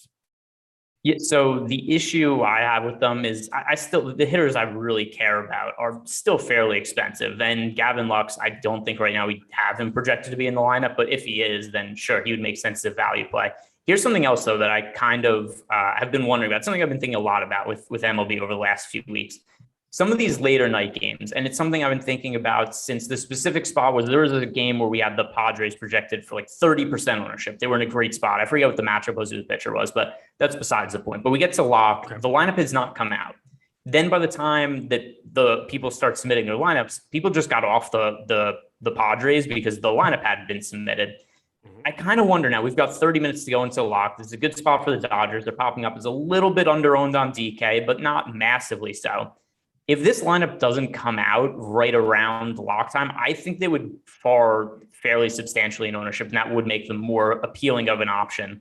That's actually something I'd like to happen here. Yeah, I think you're dead on. I've always felt that way about baseball. I always encourage for lineups not to come out, especially if you're like, oh my God, are you seriously posting it on the Awesemo deal? So they got to. Apparently, I was just super. Look at you, Jordan Klein, just making fun of me. Left. Oh, by the way, the lineup is out. By the way, it came out during the show. We had the news got posted in chat. But yeah, Gavin Lux is in the lineup adding 8. Good. All right, that makes it easy. So 2.5K for him. You can kind of mix and match him. It's so weird that I needed to have him in lineups, but he was the one addition when I put him in my pool because he wasn't automatically in on Cruncher, and I just felt like that had to be the case that he was going to be in the lineup against a righty. So I think he makes it pretty easy to fit whomever I want, and then you can kind of mix and match the rest of that stack. So I'm getting to a lot of Dodgers. I have almost 10% of them on a 12 game slate here of the five mans going their direction. So they are one of the larger stands that I am taking on this slate, and I think Gavin Lux does a lot to kind of help that out. Let's move ourselves down the board here a little bit. Who are, should I say, some of the sneakier stacks that you have on this slate because, you can't play the White Sox and the Yankees if you're going to be Mr. Contrarian, that's for sure. Who are some of the contrarian teams that you feel like are going underrepresented here? Yeah, so the one I think makes sense the most is the Oakland A's. We talked about Jackson Kowar before as potentially being a cheaper starting pitching option. He could present value, and overall, I was going through Jackson Kowar's numbers, which are number one poor so far this year, and then number two, he projects really poorly in ZiPS. 9.53 ERA for Jackson Kowar this year, 6.72 expected ERA. ZiPS projects him the rest of the season to have a 5.19 ERA, and also got a low strikeout rate, not a very favorable fantasy projection moving forward. The Oakland A's have a very good offense. This is for them a park upgrade playing in Kansas City because Oakland is one of the more pitcher-friendly parks in the league. So I think the spot for the A's, when they're not really picking up much ownership, really makes sense. We have the A's as the most positive leverage stack over on DK, 3% ownership share, 6.5% chance to be a top stack. And Jackson Kowar, let me refresh the pitcher ownership. And he was somebody, not that he was popular, but I think he was picking up some ownership for 4%, whatever. It doesn't really matter. But either way, there's more ownership going to Kowar than is going to Oakland. I don't think that's correct. Okay, that's fair. I have no problem getting to Oakland. It's not that I'm playing Kowar because I think he's the best pitcher on the slate. Dude is not very good at pitching. It's more that he's 5K, he's stretched out, and I'm willing to roll the dice on him in a number of lineups that just allow for me to get access to some big bats. If I can get 10, 12 out of him, something like that, I think I can survive the night. And if I get 15, 20, I think I'm in a really good spot to get to some of these stacks. But I mean, a dude with a 1.88 whip on the season, trust me, not exactly saying, hey, he's a great pitcher. Touki Toussaint, please be good tonight too as well. That is something that I'm going to need badly. Anybody else that's really sticking out for you in a stacks way? I'm getting to a little bit of Boston here. I know that Josh on the tail end of their last show was talking about him, and I think that Boston was going a little underrepresented against Tyler Anderson. Not the best ballpark, but I don't really care. There's a lot of power up and down that entire lineup. You get Bobby Dahlbeck, who's 3.3K over on DK in the 6-hole. Works out pretty well for me, so I don't mind them. Anybody else that sticks out for you? I mean, the Red Sox are popping up as under-owned in our top stacks. So I don't overall think it's the best spot for them, though. Tyler Anderson generates a lot of ground balls. It's also in Seattle, which is a pitcher-friendly park. If I'm paying up for an offense that's going to be contrarian, I'd rather get to Toronto than Boston. We have similar ownership projections on both Toronto and Boston, but Toronto, a 4% top stack odd compared to 3.6% for Boston. Kind of splitting hairs there, except I just think, number one, Toronto has the better offense. They've been the best offense in baseball in the second half of the season. That also combines with the fact that of the ownership here, that everybody's low on. The most popular player in the lineup, we've got George Springer, 3.9%. Everybody else in the lineup is 1% or below. They are expensive, which is definitely a little bit prohibitive, but there are guys at the end of the order that I've rostered a lot this year in Blue Jay stacks that still make sense to me. Corey Dickerson, I think that he's a very sensible option. Lourdes Gurriel, another one. Reese McGuire is a catching option. I don't mind him either. So on the whole, this is a lineup that, while it is expensive in terms of the big power name bats, there are guys at the end of the lineup that have a little bit of fantasy upside, are not picking up ownership, and are cheap to mix with them. Anything else to finish out top stacks before we go to prize picks? Let's talk about the Cubs, because I don't think on the surface this is the best spot in the world for the Cubs if we're just looking at them with a 2.8% chance to be a top stack. But I really like the leverage they offer for this slate going up against. Let's see, what is Kyle Gibson's ownership now? His ownership it's a little more reasonable actually now at. Never mind, still 33%, not more reasonable. So just considering there's that much ownership going to Kyle Gibson, I don't think that this is a spot where I'm going to expect the Cubs to go out and score, 10 runs or anything like that against Kyle Gibson. But they do offer a little bit of leverage. Kyle Gibson has had some good luck this year. He's a 3.38 ERA, but 3.8 expected ERA. He has a 276 BABIP. I'd expect that to regress. He's had a strand rate 75.9%. I expect that to regress a little bit. I think this is a spot where maybe the Cubs go out and they score, if they could score 5 or 6 runs, and then you also allow you to pair them with the expensive pitchers on the slate. I think that could still be a winning stack, just for the reason that so much of the field is getting to Kyle Gibson, that if you're just stacking against him, then you're obviously assuming that he wouldn't play particularly well in that lineup. There aren't that many other mid-range pitchers to really like today. And I kind of like the lineup construction that gets me on. They're only popping up as slightly underowned in our top stacks tool, but just the way that I try to get to offense is when a pitcher is looking really overowned. That makes the Cubs appealing as a contrarian team. All righty. Well, that is stacks for us, and I'm sure we'll talk a little bit more as we take questions, as we continue building lineups, as I continue refreshing stuff over here. But it is time to talk about our sponsor, Prize Picks. And if you haven't had a chance to check out their website, super clean, super easy. You're going to be playing overs and unders on things, and you can pick 2, 3, 4, or 5 props that are available on the board. And if you correctly pick a 5-player lineup, you can net up to 10x your entry fee. It is a blast to play on. It was fun for NFL. Yesterday, I bet the over on every single player prop that existed there for rushing. I had Latavius Murray, Lamar Jackson, and what's his face? Williams. There we go. Yeah, I just had it was so weird. I didn't even see him in the second half of that game. I thought that was pretty strange to me. Guy was just trucking people over. Apparently he wasn't blocking well or something of that regard. I don't care. It looked like he was just mowing over dudes. But regardless, it is a blast, and you can combine players from other sports. So that's WNBA is going, and MLB is obviously going, NFL.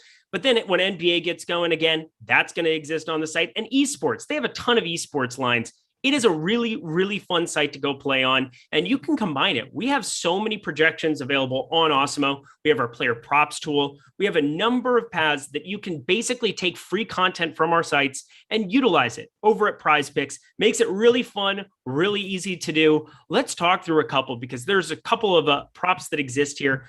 I guess we got producer Jordan on it there. He's going through everything. Oh, I can't even pull up. I can't even get it to refresh for the strikeout. So, Greg, I'm just going to ask you, because again, you have everything. You're omniscient. You are all knowing over there with all of the stuff. Is there something that sticks out to you on Awesemo's strikeouts tool or in the home run prop, where we might be wanting to invest in some players on Prize Picks today?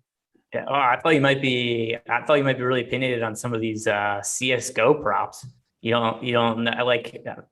Maxwell, is he gonna kill more than 18.5 people in the video game today? Who's to say? It's fun. All I know is Faker was an auto roster in League of Legends. This is all I know. No, this is somebody else. This is This is CS:GO, and this is Maxwell. But for whatever reason, I don't know why. Whenever I go to Prize Picks, the first thing I like to do is I just like to go over to the CS:GO and the League of Legends, just look at these random people's names, because it's always ridiculous. And then also and then also you just got these like high school looking kids who are like, are they going to kill 8 or more people today? Like, I don't know. I don't like the connotations there. But baseball. Let me click on some of the baseball pitchers. And this is, to me, I think using the tools over on Awesemo.com, the easiest way to find value is with some of the over-unders on the Prize Picks props with pitchers. We do have pretty good player prop projections that are also free to use over at Awesemo.com. And it shows you, not particularly for Prize Picks, but it'll just be in general some of the sports books odds of pitchers going over unders. And you could mix and match those and find some value on Prize Picks using that same sort of logic. And I think one that we have to look at here is Eric Fetty, who for DFS purposes, both you and I think that he's a little bit overowned. However, we don't have to worry about that on Prize Picks. We're just picking players in the props and what we think the likelihood of them hitting is. And Eric Fetty in this matchup against the Marlins today, we have him over under 5.5 strikeouts. We have the over hitting 69% of the time. So with that in mind, we don't have to consider any of the ownership or any of the concerns like that over on Prize Picks. I think the over on Fetty makes a lot of sense. All right. Well, that is Prize Picks. It's such a fun site to play on. And again, it's super easy. You play the overs, you play the unders, combine them together. Eric Fetty, that's definitely a good prop to be utilizing. Combine them together and use promo code Awesemo. Promo code Awesemo gets you an instant deposit match of up to $100. I say it all the time, but I'll say it again. That's how you build a bankroll. That's how you sustain a bankroll. Take advantage of these offers. Give these other sites a chance. Prize Picks is a blast, and I know you'll enjoy playing over there as much as I do, as much as Greg does. So it's a blast. Let's move ourselves on to some individual spots. No, I want to do more Prize Picks picks. What are we doing here? The read says I have to do 2, Eric. We're doing a second one. Oh, keep going. I'm ready. So I've got 2 of them keyed up here. So we're going to do a second one. And there was somebody, Jordan whispering on here, because this is now how Prize Picks works. Jordan needs a lineup. Jordan needs to fire $5-10 in there. Yeah, look at him. There we go. Let's go. Get Jordan some dollars. You, Greg. Yeah, don't worry. I've got the goods for you. I've got the goods for you, Jordan. The next one. Nathan Eovaldi for under 6.5 strikeouts. Wait, did that one just come down? I was looking. Okay, there he is, 6.5. Somebody got moved. The order got moved. The site refreshed in the order the pitchers were on moved around. That really freaked me out. But Nathan Eovaldi, who has been a really valuable pitcher this year, but like I was saying before, a lot of his values come from his ability to work deep into games. He's actually second in the American League in wins above replacement this year. But he's not a massively high strikeout guy. He's going to be on the road in Seattle against a team that doesn't really strike out a ton. We do have on our site under 6.5 strikeouts hitting 61% of the time. So Nathan Eovaldi, as much as I like him as a pitcher, not going to be on for fantasy purposes today. And I like his under on prize, but just because I think 6.5 is a little bit too steep of a prop. Well, we already got every single lineup in here. Love that as well. I think that those are both going to be very well utilized. And again, you on prize picks too, you do have to take an under to go combined with your overs if you're going to do all overs for something specifically like a stack. So find a stack that really sticks out as well. The White Sox, super chalky in DFS. You don't have to worry about ownership. You don't have to worry about any of those other things, combining Abreu or Grandal or Anderson or any of those guys together from the White Sox lineup on prize picks, combining them with the team or a player that you're short on. It's a good way to do it. And I think that, it's a way to kind of avoid feeling like you missed out if there's going to be a team that we're suggesting shorting or being a little bit lower on in the DFS space. So combining all that together, that is what you need to be doing over on prize picks. All right. You ready to go position by position, starting with the catcher spot? Why not? We could do that. Why not? Look at you. Why don't we do this? Josh does this when we do live before lock shows. And I really think it's a fun process. I want you to give me your favorite cash play at the position and your favorite GPP player at the position, starting with catcher. I know I've done shows with Josh. I know how it works. Oh, okay. Well, you fancy too. Yeah, there we go. I could be fancy. I'm just I'm making sure I have the latest individual ownerships in Fantasy Cruncher. So when I read off my exposures, I know which ones are popping up most meaningfully as being over or under owned for tournament purposes. Do we want to start at do you say catcher or pitcher? Catcher would be lovely for you to do that. Okay, we could do that. All right. So the catcher that I think makes the most sense for cash game purposes is Kyle Higashioka. He's projected to be the most popular catcher by a fairly wide margin today. Price point is appealing at 3,900. We talked about how good of a spot this is for the Yankees going up against Baltimore Orioles and Wells on the other side of the mound. For tournaments, I do think they're overall going a little bit over on particularly Higashioka, who, nearly 20% ownership for a catcher who's not the greatest hitter in the world, and at a 3,900 price tag, that is a little rich for GPPs, but for cash game purposes, I think it makes the most sense. All right, moving ourselves over to, I guess I'll just give my favorite tournament guy at each position, just kind of like round it out. Well, I thought we were going back and forth where I was going to do. I agree with Higashioka for sure. I agree with Higashioka. I'm going to be going to some Will Smith. I think 10% for him, still not terribly high enough for me there. 5.27 implied run total there for the Dodgers at the moment. I'm happy to get to some of him there. We'll see. Maybe with that lineup coming out a little bit earlier, I might have to hit the brakes on getting to as many Dodgers, but there's a limited number of catchers that I really want to be spending up for. I think 4,700. I think 10% is on the high end of what he would be owned. So happy to be going his direction. All right, and first base, my favorite GPP catcher, Wilson Contreras. Talked about the little bit of leverage that the Cubs offer against Kyle Gibson today. Also with the Cubs offense, as bad as it is, they haven't had Wilson Contreras much over the last month and a half. Him coming back, there's a slight boost to the lineup. 4,200, that's quite a bit cheaper than we normally see from him when he's healthy. The other day when he started, he was 4,600. Earlier in the season, he was a catcher who was generally in the high 4K to low 5K range. So a little bit underpriced, also not picking up ownership, and he offers good leverage off of one of the more chalky pitchers on the slate. So Wilson Contreras for tournaments. I completely missed him. Again, I'm going back and forth with 14 things. I'm just going to start withdrawing all my FanDuel stuff. That's going to make my life so much easier, I think, going forward. And I think it'll make for better. Yeah, it'll be a better show because I'll be able to pay more attention. Here we go. First base to the top end here. Luke Voit. Are we in agreement? Cash first baseman for sure.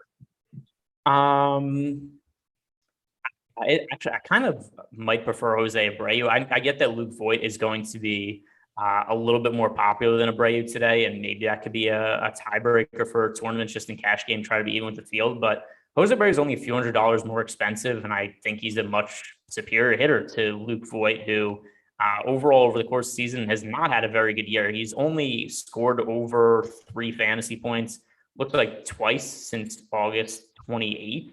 So I think Jose Abreu overall much better hitter. Still, the White Sox are a team that are in a good spot today. So for cash games, I prefer Abreu to Luke Voit, even though Voit is going to be a little bit more popular.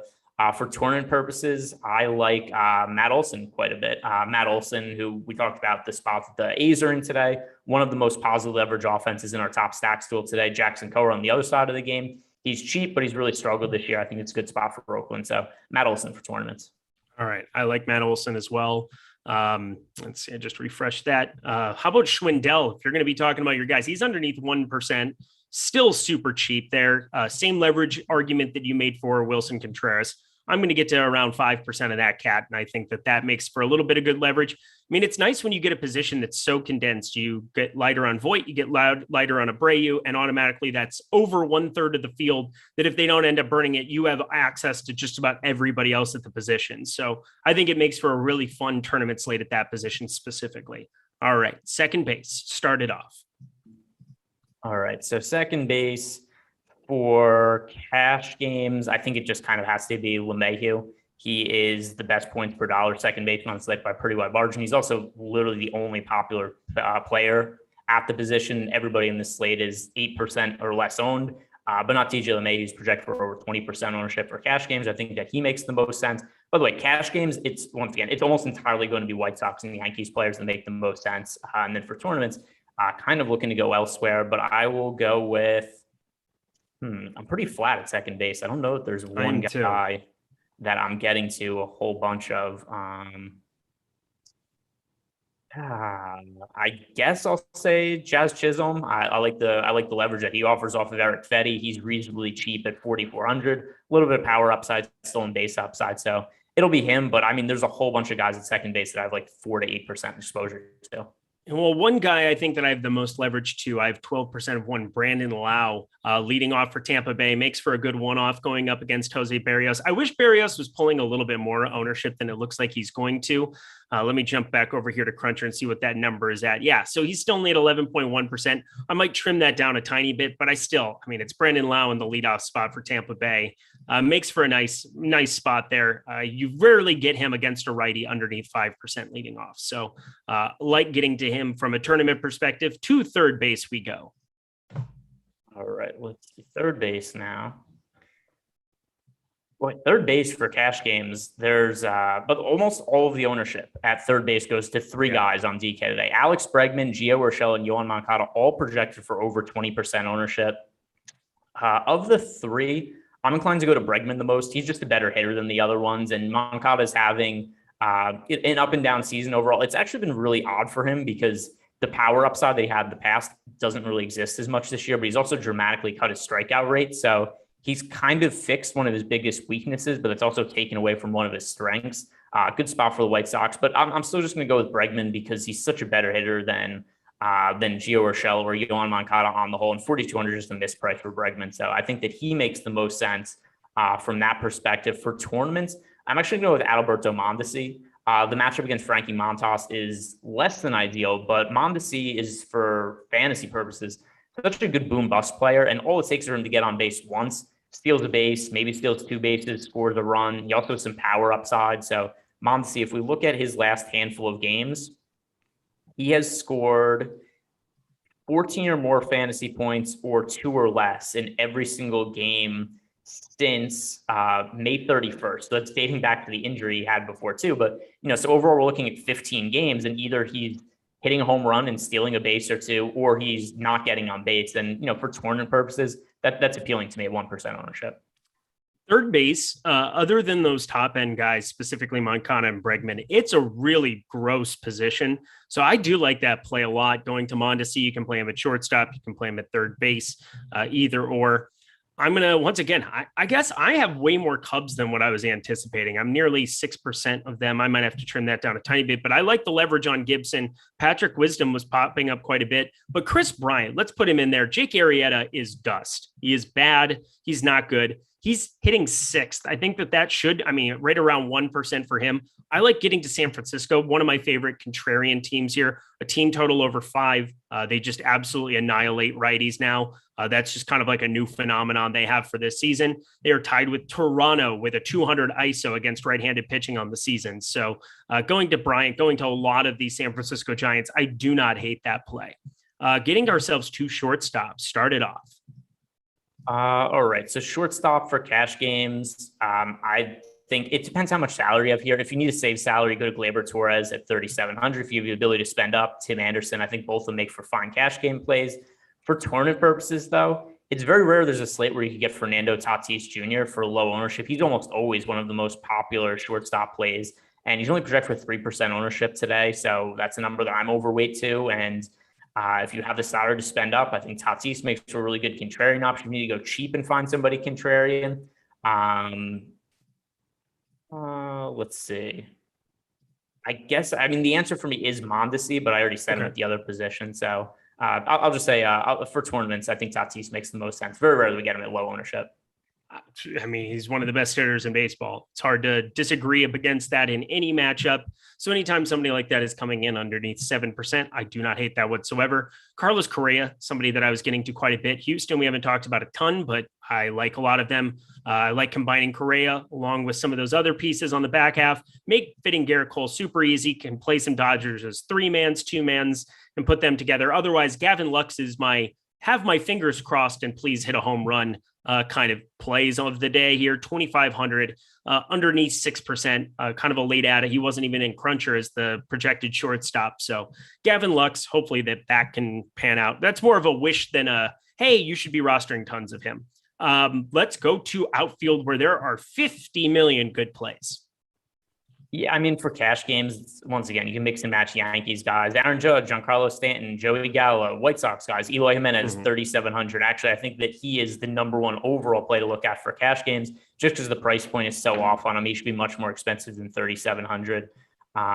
Those would be the guys that I'd be most looking at, or Luis Robert, who also in the White Sox lineup. He's only 4,400. That's a little bit too cheap for him, but once again, cash games, mix and match Yankees and White Sox. Those are the overall top plays. Who is there anybody outside of that group for cash games that really stands out to you? You could play, and again, this is just like explaining out. If depending on what pitching options you were going for, you could play somebody like Chas McCormick 2K. You could play. You could make that work. Jordan Alvarez 5,100. I think is just too low. Did you throw him out there either? No, I didn't. He wouldn't be my first choice for a cash game, just because we have Aaron Judge, Giancarlo Stanton, and Joey Gallo all around that same. And I think Eloy is like an automatic cash play at 3,700. Like I think he's automatic. He would be like an auto play for me as well. Yeah, I totally agree with that. I think that I think I'd said that. I can't remember exactly when. Oh, you did. You did. No, okay, I was just kind of confirming that I don't think that there are any 3 that I'm not playing cash today, but I would have to assume that I would do the exact 3 you threw out: Judge, Stanton, Eloy, and I would just kind of move on with my day. But if you were, depending on which pitching options you were there with, if I'm giving you another option, you have 2K for Chas McCormick going up against Trey Lyles. Like that is not a bad spot whatsoever for a guy that I think has shown a little bit of hitting promise here at the big leagues. He's been really, really bad for the last 2 weeks, but I don't really care. He's 2K. If he makes other things work, Jose Siri, I guess you could make the same argument, but he has not shown anything until, I don't know, yesterday where he just went nuts. So the good times. Let's go to the tournament aspect of it. So one guy that stands out to me is Leody Taveras, who I've actually rostered a good amount of recently. Just every slate we look at him where, every once in a while there's those random slates where there's a bunch of pitching to pay up for, and the Rangers, everybody's like, oh, we need to rush the Rangers to pay up for pitching. But outside of that, this team never picks up ownership. The spot for them against Zach Greinke, Greinke hasn't been himself this year. He's definitely on the decline, but get Leody Taveras leading off at 2,500 for only 1% ownership. That's the number that I think it looks pretty appealing. Jesus Sanchez, I like the leverage that we're getting off of Eric Fetty. He's only 3,200. We've seen a bunch of power upside from Jesus Sanchez. He's homered 3 times in the last 4 games. I think that he's a sensible option. So those are 2 guys that stand out to me probably the most from a tournament perspective.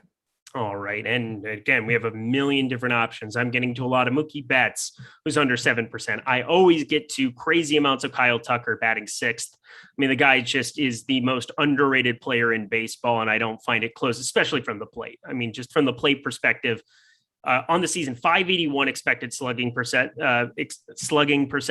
and that's batting sixth for a Houston lineup. That's just kind of ridiculous. The riches that they have there. Mike Yastrzemski, somebody batting seventh. He's underneath 4K, going up against Jake Arrieta. Super low owned, super high upside. I love the Tavares call, 2,500. Definitely works out to have some of him there. And the last guy that I'll put in, you had brought him up earlier, and I think that he makes sense underneath 3K and makes the Toronto stack work. Corey Dickerson. So we'll put him alongside all of those other guys underneath 3K. Seems like I'm paying down quite a bit at outfield with the combination of getting to Betts, trying to get off of some of these expensive people. Like, it's basically pivoting off of what everybody else is doing, where they're paying up at outfield and just kind of paying up at other positions, finding ways to get to like Tatis, who, you are available to play him at shortstop and having that work out. But otherwise, Gavin Lux, he's shortstop and outfield. I'm paying down for him, paying down for a lot of these lower guys underneath 3K. Both of the 2K outfielders for Houston, I'm getting to quite a bit of them. Allows for me to just play gobs and gobs of Garrett Cole, which is kind of my game plan on this slate. All right. Anything else that kind of sticks out? We've got 9 minutes to go here. Everybody get your lineups in. But now that we've kind of covered the entire slate from a position by position perspective, from a pitching perspective, say that again. We can do the cash game GPPs for pitchers.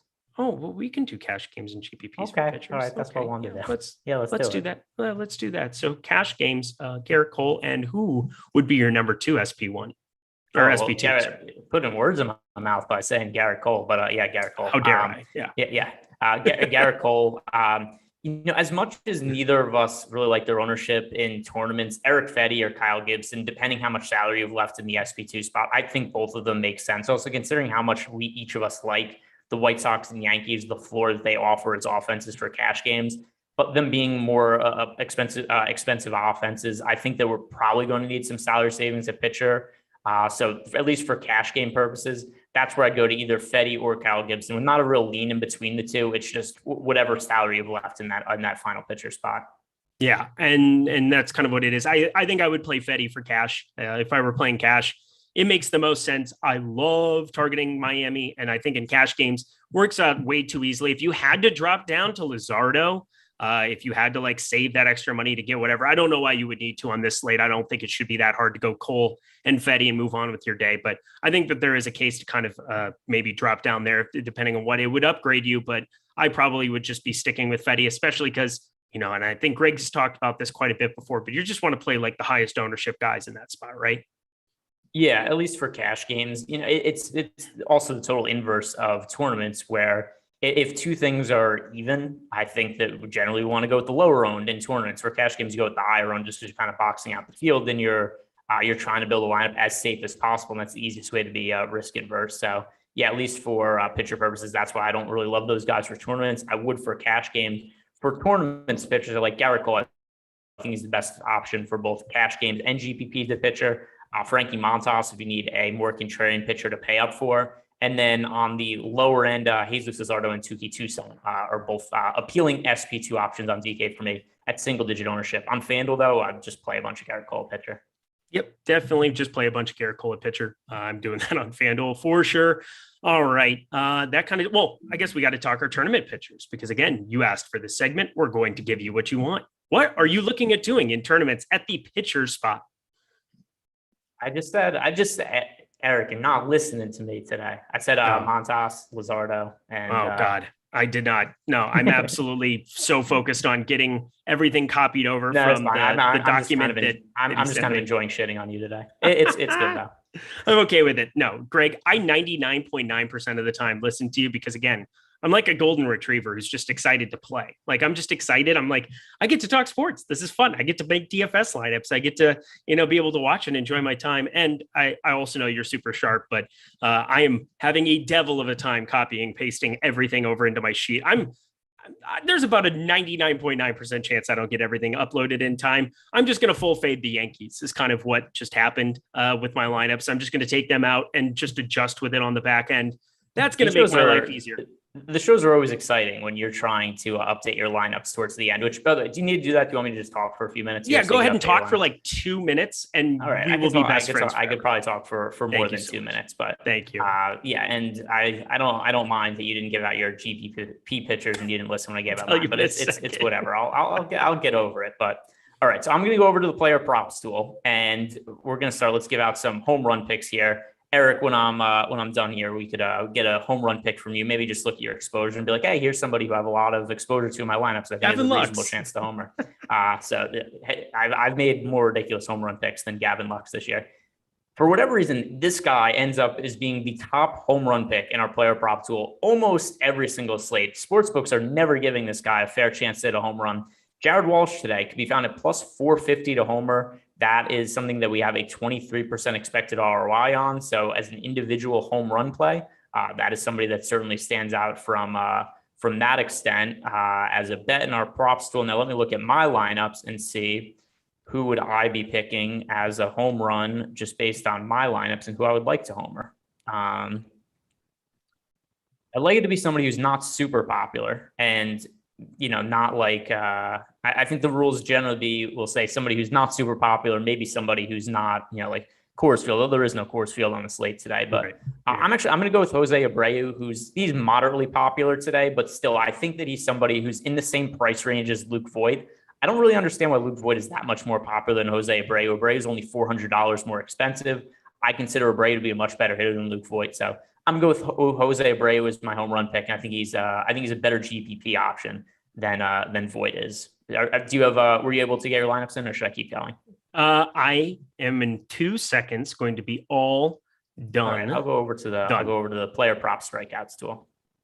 All right. So as for the strikeouts, and a lot of these are actually going to kind of be similar to what we talked about over on Prize Picks before. And also that's why, Eric, what was that deposit bonus over at Prize Picks today? $100 deposit bonus using promo code Awesemo. That is the best way to do it. And the other good way to do is you go over to the our player props, which is free to use over on Awesemo.com. You can look at some of the picture projections we have. In general, the sports book over-unders for strikeout props going to be pretty similar to what you see over at Prize Picks. So you could compare some of those to project to over those numbers. So some of the ones we mentioned earlier that made sense for Prize Picks that still are going to make sense in terms of player prop bets as well. Eric Fetty, over 5.5 strikeouts. That's something we have hitting 69% of the time. That is a 31% expected ROI. I think that is sensible.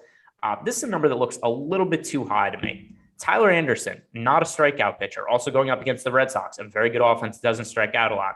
Tyler Anderson over under 5.5 strikeouts today. That is something we've hitting the under 85% of the time. It's juiced on the under, but still we have that with a 22% expected ROI. Tyler Anderson, I think, is very likely to have 5 or less strikeouts against Boston today. So those are the two things that stand out the most to me. Tyler Anderson under 5.5 strikeouts, Eric Fetty over 5.5 strikeouts. I love both of those calls.